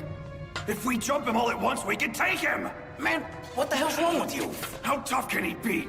Take a good look at how beat up he is! You want me to jump a guy all beat up like that? That's cold-blooded, man. What? What are you talking about? Are you all going soft in the head on me or something? Take it easy, will ya? Oh, damn it! Have you forgotten what they've done to us and our families? Hey, I didn't forget anything. But you're talking crazy, man. We kinda owe it to ourselves to make sure we're doing this the right way, don't we? You little punk! What in the hell's wrong with you? You some kind of traitor or something? This whole thing would be a lot less messy if you were half the jerk they say you are. They're already starting to fight amongst themselves about what they think justice really is. Cold-blooded killers don't debate the righteousness of killing. They just do it.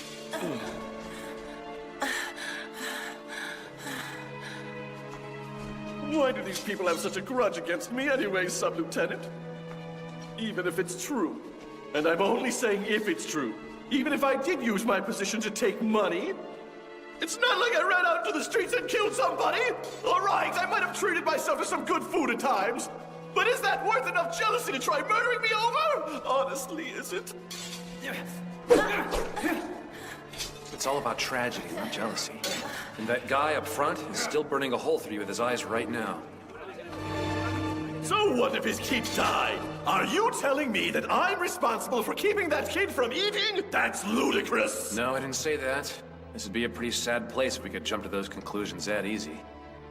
Even if that money you took had been put to good use, it probably wouldn't have bought each individual that much. My guess is it might have only been worth a couple of grains of wheat. Maybe only one. Think a minute. What could that grain have bought that kid? Time to be with his family? Time to tell his dad one more meaningful thing? Who knows? Maybe that boy says the one thing to his dad, and that keeps the gun out of his hand today. But it didn't happen, did it? You could do this calculation for yourself if you want. Or don't, it's up to you. But when you played with that money, how many kids missed out on those single grains of wheat?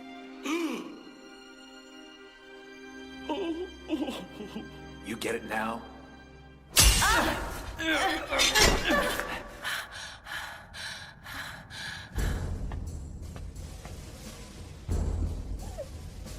Not good. One or two lanterns going out is a prank, but all of them going out in order is by design. Looks like Section 1's in the mix now. And even if the Lieutenant wins, I doubt they're going to accept Lord Taylor's conditions on the fight. And of course, not everyone with a pickaxe is accepting it either.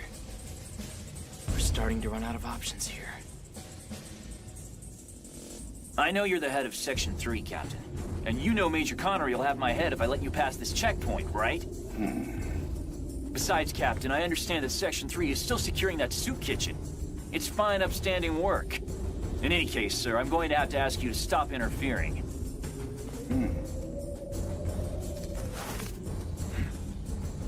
What the? Did something just go over that wall? That far up and over the wall already? Probably a cat, young man.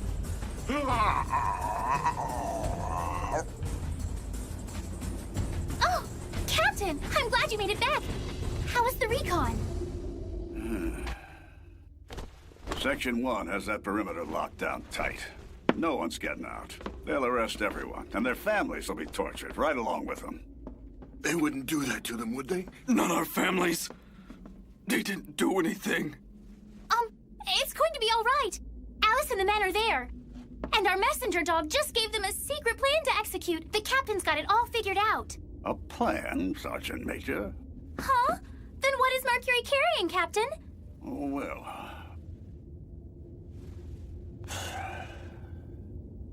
I've forgotten this a few times myself, but Section 3 has a few more aces up our sleeve than just the Pumpkin Scissors platoon leader. Am I right?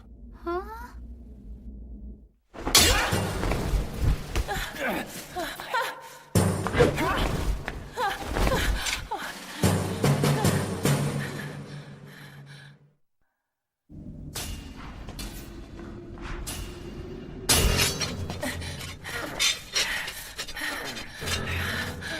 You're getting sloppy, Lady Malvin. Don't tell me you're starting to get tired on me already.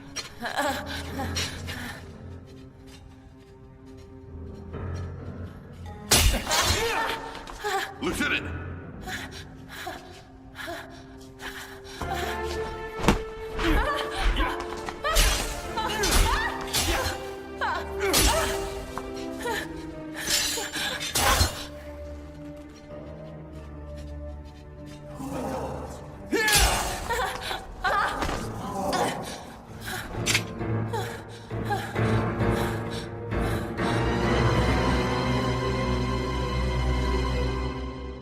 As a noble? And on behalf of all nobles, I wager. Our integrity.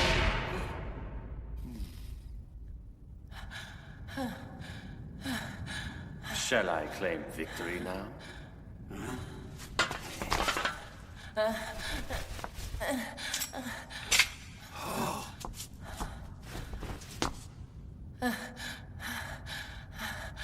I haven't said I quit yet, you got me?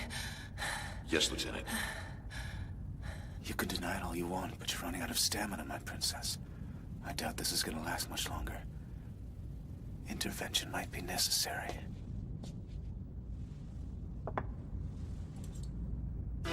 I may not have mastered this technique, but in a one-on-one, it's child's play! Switching hands during a sword fight? Do you think you can handle my blade with your left hand? Intriguing. On guard!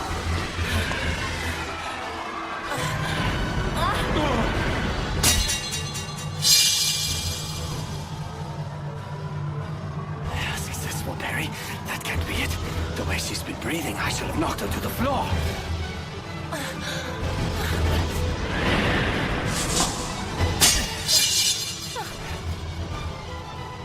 I can't get a clean hit on her blade anymore, and she's throwing me off balance. She's rotating her hand perfectly right at the moment my blade strikes her. And I've heard that distinctive clear ring before. Impossible! You see, my great-grandfather went to your country to suppress a civil war. The King of Rhodelia presented him with 3 honors. The first was the title of Exalted Flame. Noble Flamme. The next was the Sword Noble Flamme itself. Then, heartbroken over having to savagely cut down young soldiers in the streets of your country, he returned to your king. Then, your own king taught him how to master this dagger technique.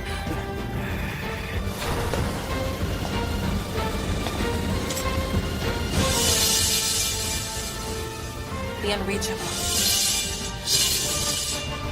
Left-handed dagger. The Mon Gauche. So you've learned this technique. However, you're sadly mistaken if you think you're going to beat me.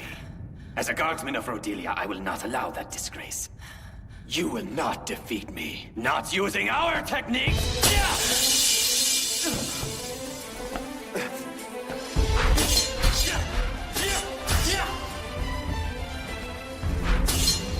Strange.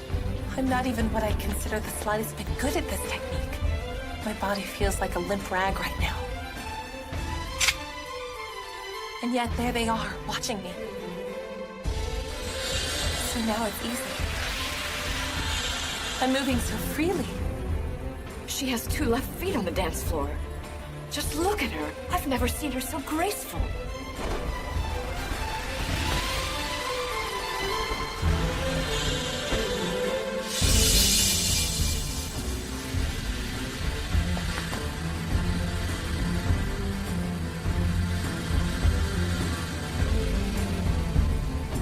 Did I just forget to breathe?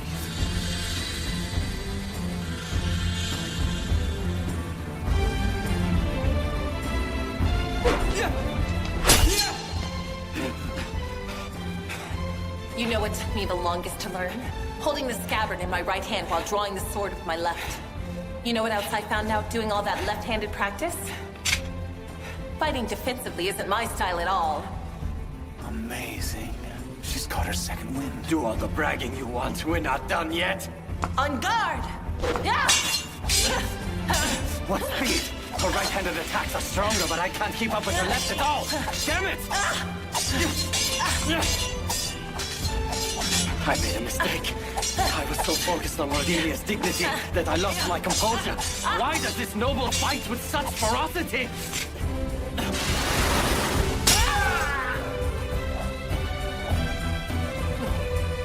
She was just better than I was.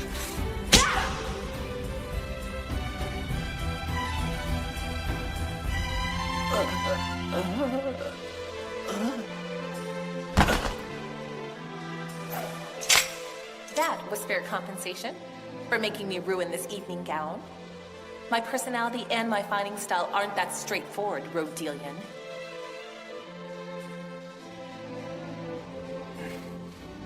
I concede this match. Noble Flamme.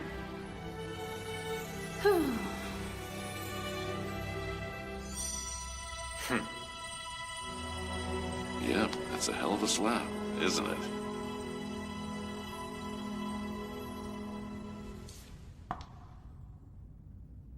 So tell me, young man, if she's a noble, what in the hell does that make me? It still makes you a noble. Just a noble who's committed a crime. Hardly, son. You okay, Lieutenant? I'm fine. Don't worry about it. Lady Malvin won, so that should mean... It means those commoners don't have a reason to kill us anymore. We should be able to just walk away from this mess, shouldn't we? We can just go home, really?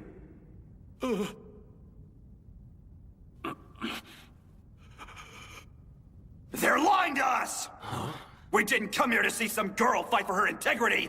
We came here to kill some nobles, didn't we? Yeah, sure at first, but we thought we were fighting for a just cause when we came here. You're just a damn coward, aren't you? No, just thinking for myself. That woman did this, right? We'd still be doing this if it wasn't for you and your stupid duel! Get ready to die!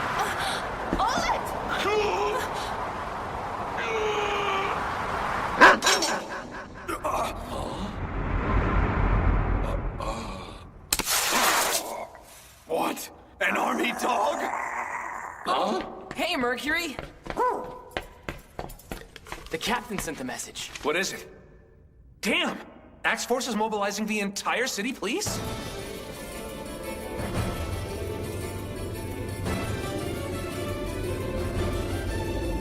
Great. We're surrounded. And on top of that, some of these civilians are still itching to kill a few nobles. And we can't even guarantee that they're gonna be able to make it home anymore. We've officially run out of time. They've been tightening the perimeter, pulling it in over the last couple of hours. They're mounting an assault, not a rescue operation, Areldo. What's that one? Certified investigation warrant. Ah, big deal. The LT is already here, and we'd have the same authority after we get our commissions, right? So what do we need a warrant for? The lieutenant isn't on it. This is for us! Temporary field commission! What would he do that for? Fine. Well, we still need to disarm these guys. They're still awful ugly out there. You came here to tell the nobles how angry you were, and you're still not satisfied yet? Very well. I'll take on all of you. Lieutenant?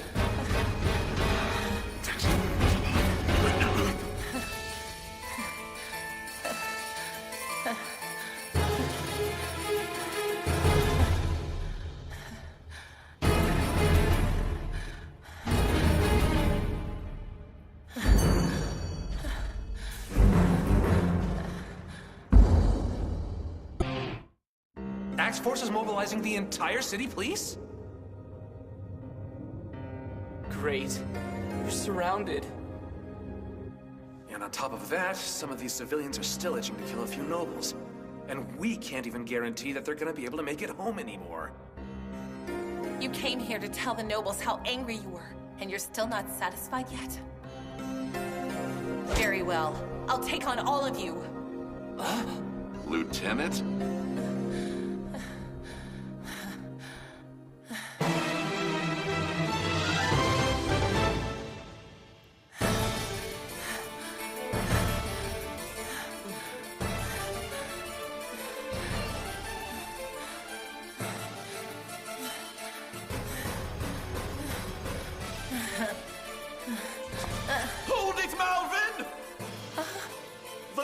conditions of the duel were 3-on-1, weren't they?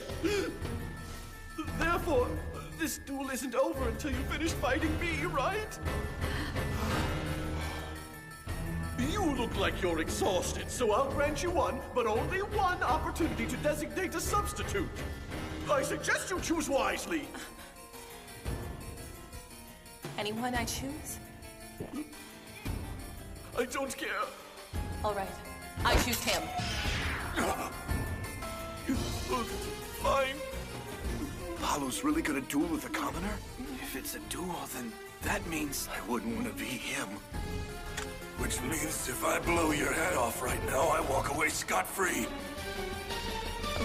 Come here, little pig. Come on!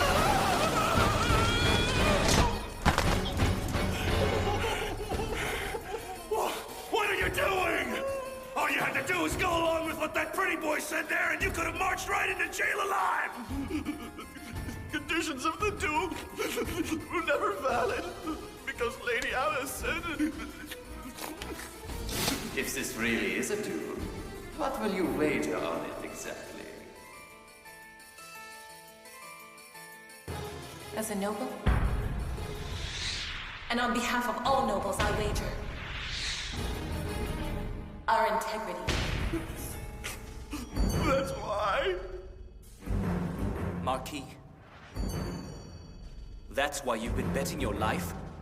Even though we've been cajoling you? Please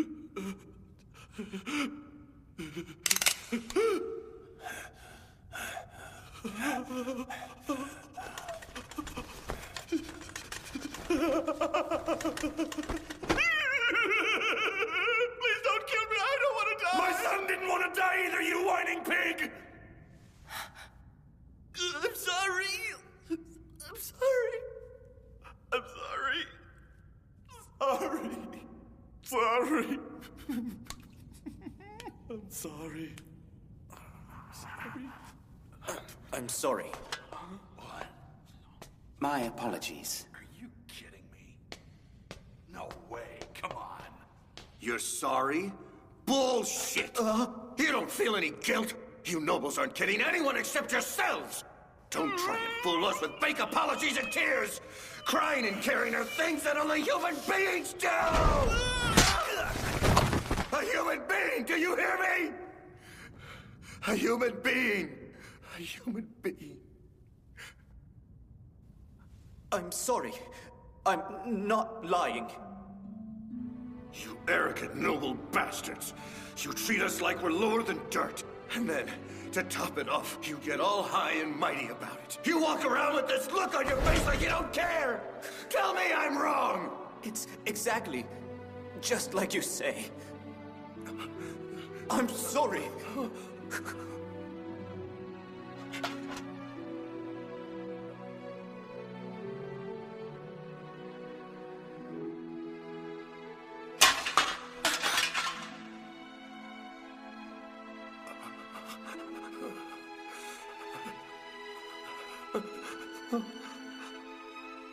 I guess that's it.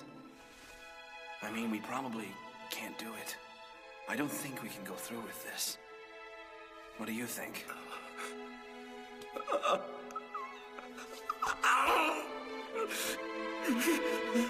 Damn it! No!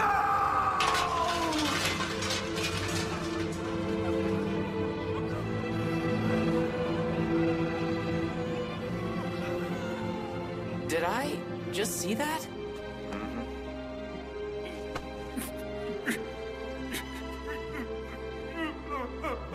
The last thing sustaining their desire to kill everyone was their image of noblemen being emotionless and lacking integrity.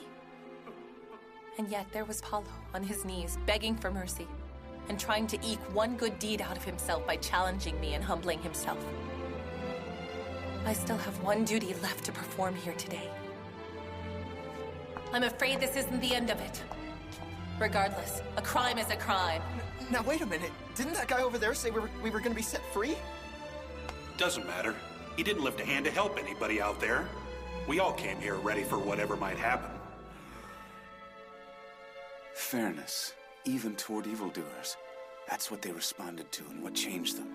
That's why you're utterly perfect in your nobility, my princess. I want to let them go, but I can't. You're under arrest. The charges are assault and attempted... You're out of line, Nobly McNobleson! Army Intelligence, State Section 3 is on site. You're not gonna be arresting anyone today, Lady Malvin. What do you mean by all that, huh? It means you're on leave and I'm in command. Or maybe you forgot Captain Hunks put me in command while you went to the ball tonight. So just sit back, relax, and watch the professionals work, miss. By the power vested in me by the Empire, you're under arrest for... destruction of property. What? Geraldo, Martis, I know how you feel, but... Lady Malvin, it's only fair to warn you that any further interference from you is actionable. This investigation warrant is valid. If you'd like to stay out of jail tonight, milady, I strongly suggest you keep your opinions to yourself.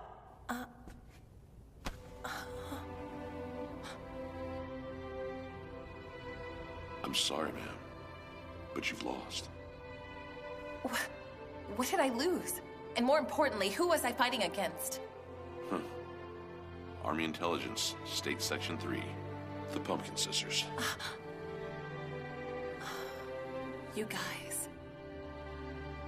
For once, I'll be content to lose. Don't pop the champagne corks yet. We only get to hang on to you for 3 days. After that, Section 1 can get their hands on you. And even though I'm pretty adept at navigating a sea full of loopholes, I can't think of a way to keep you out of the torture chambers. Then for those 3 days... Huh? Permit me to intercede on behalf of these gentlemen, Superintendent. Marquis Hoost!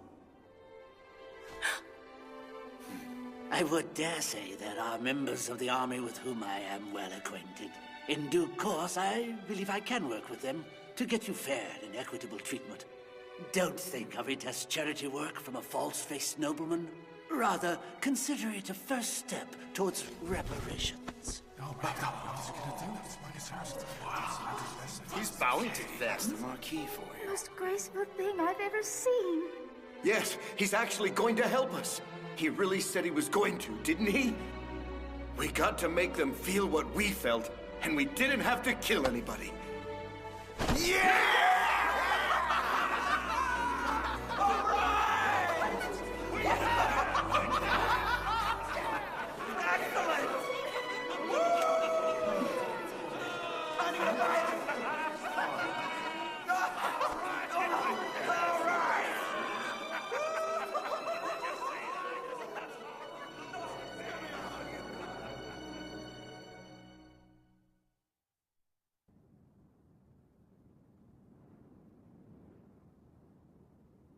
I guess there's different types of nobles, huh? Can't say I'm completely happy, but as long as there are nobles like you and that lady in there... Clang. Huh? Swing. Parry. Honestly, her swordsmanship was magnificent. Did you see her at work out there? Yeah. The hell is this? Same height, same voice, same walk. I could swear when we first met, he was a lot older. I'm a little unsatisfied. I'm used to seeing situations come out as victories. You know, in my favor. Winning is a rather annoying addiction. When you're addicted to winning, you have to keep on finding fights to win and challenges to overcome. It's irritating, really. No one wants to fight me either. All right already! Get to the point! It's time to duel. You want to fight me? But what the hell for?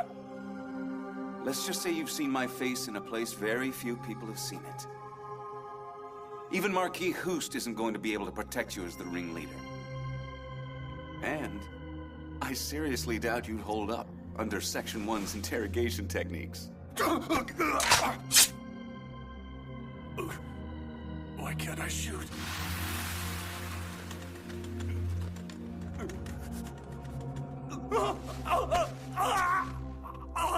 Thank you for the match. It was actually stimulating.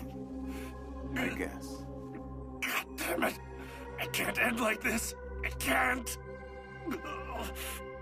I really was just a pawn to that bastard, wasn't I?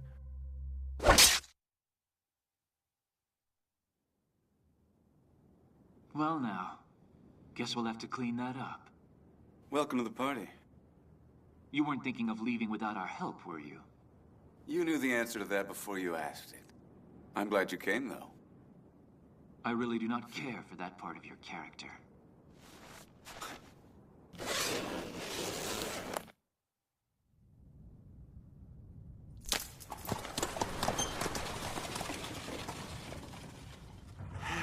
Outstanding work, Your Grace. Our operation was executed to perfection because of your kind interventions.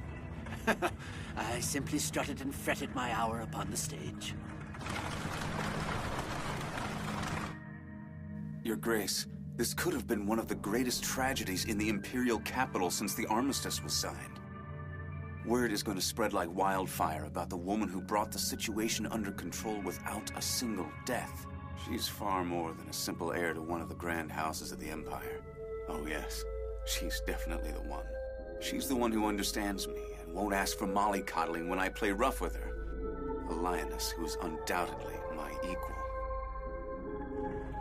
I'm genuinely excited, sir, to see such changes ahead. Change is good. Very good.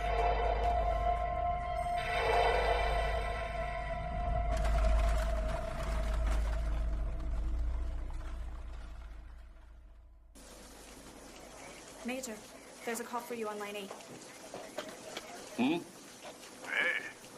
Captain Hunks, what are you doing up there? Your flunky already has my authorization papers. So then, would you like to tell me you ordered the withdrawal of your men? Beats me. And it's none of your damn business now, is it? Really? Well, let me share this with you. A funny thing happened during rations disbursement last night. The Welfare Ministry had us change locations. Meaning what, exactly? Well, nothing, unless you consider this fact for a minute. The Ministry's largest contributor is Marquis Nichelle Hoost. Was he at the ball? Oh.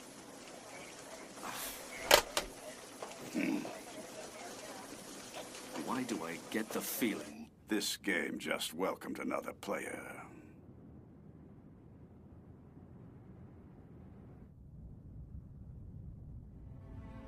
I'm really naive. You know that? Huh? I really thought a peaceful solution was the best solution we could hope for. And sure enough, that's what happened. I just can't put my finger on it. Somehow the rightness was lost. That's what I think. The most righteous person in the room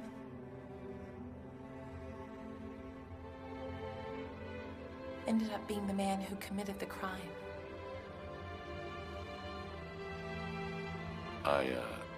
Lieutenant, I noticed something when I looked through that window while I was fighting that man. You're kind of small, you know? Well, compared to you...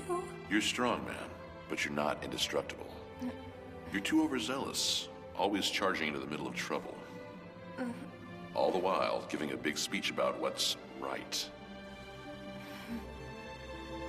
What I'm saying is, if you're going to keep on rushing into danger like that, you can count on, well, Mr. Areldo or Mr. Martis to get you through the hard times.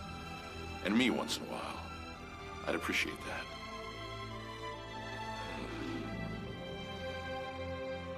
that. I was having a pretty rough time back there a couple of hours ago, wouldn't you say? And all three of you ended up betraying me, right? Why don't you just save your speeches for Sub-Lieutenant Goldbrick and Martis while you're at it? I swear I'll do my best to protect you, ma'am. Honestly, I will. You want to protect me? Here's your chance. No! You know you can't drink!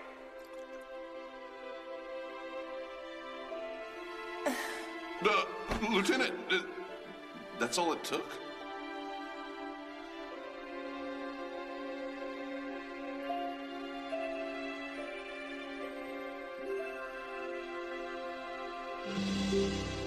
After everything that's happened today, I'm exhausted.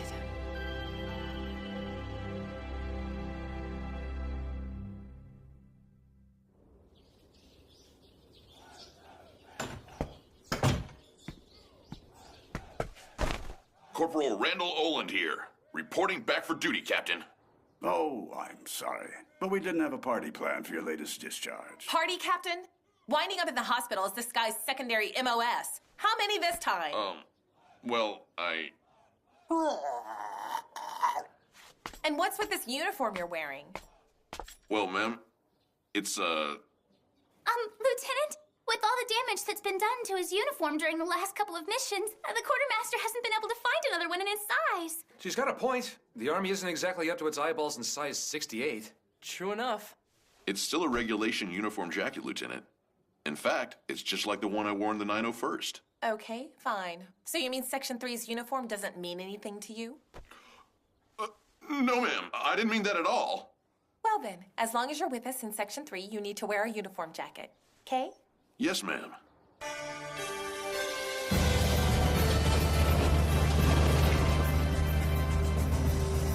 The Empire was shattered by war. And in the war's aftermath, corruption and chaos have taken hold. However, the seeds of rebuilding are being sown by a dedicated group of warriors who aren't fighting a war, but the damages of war itself. These warriors are known as... Hey, mister. Huh? Is it okay if I ask your name? My name is Randall Oland. My rank is Corporal. My unit is... Section 3. Huh? Oh, Lieutenant. Say it again, with a little more pride. Ma'am? Tell the boy which unit you're assigned to. Yes, ma'am. The blades that cut through corruption. My rank is Corporal. The unit I'm... Imperial Army Intelligence State Section 3. The Pumpkin Scissors.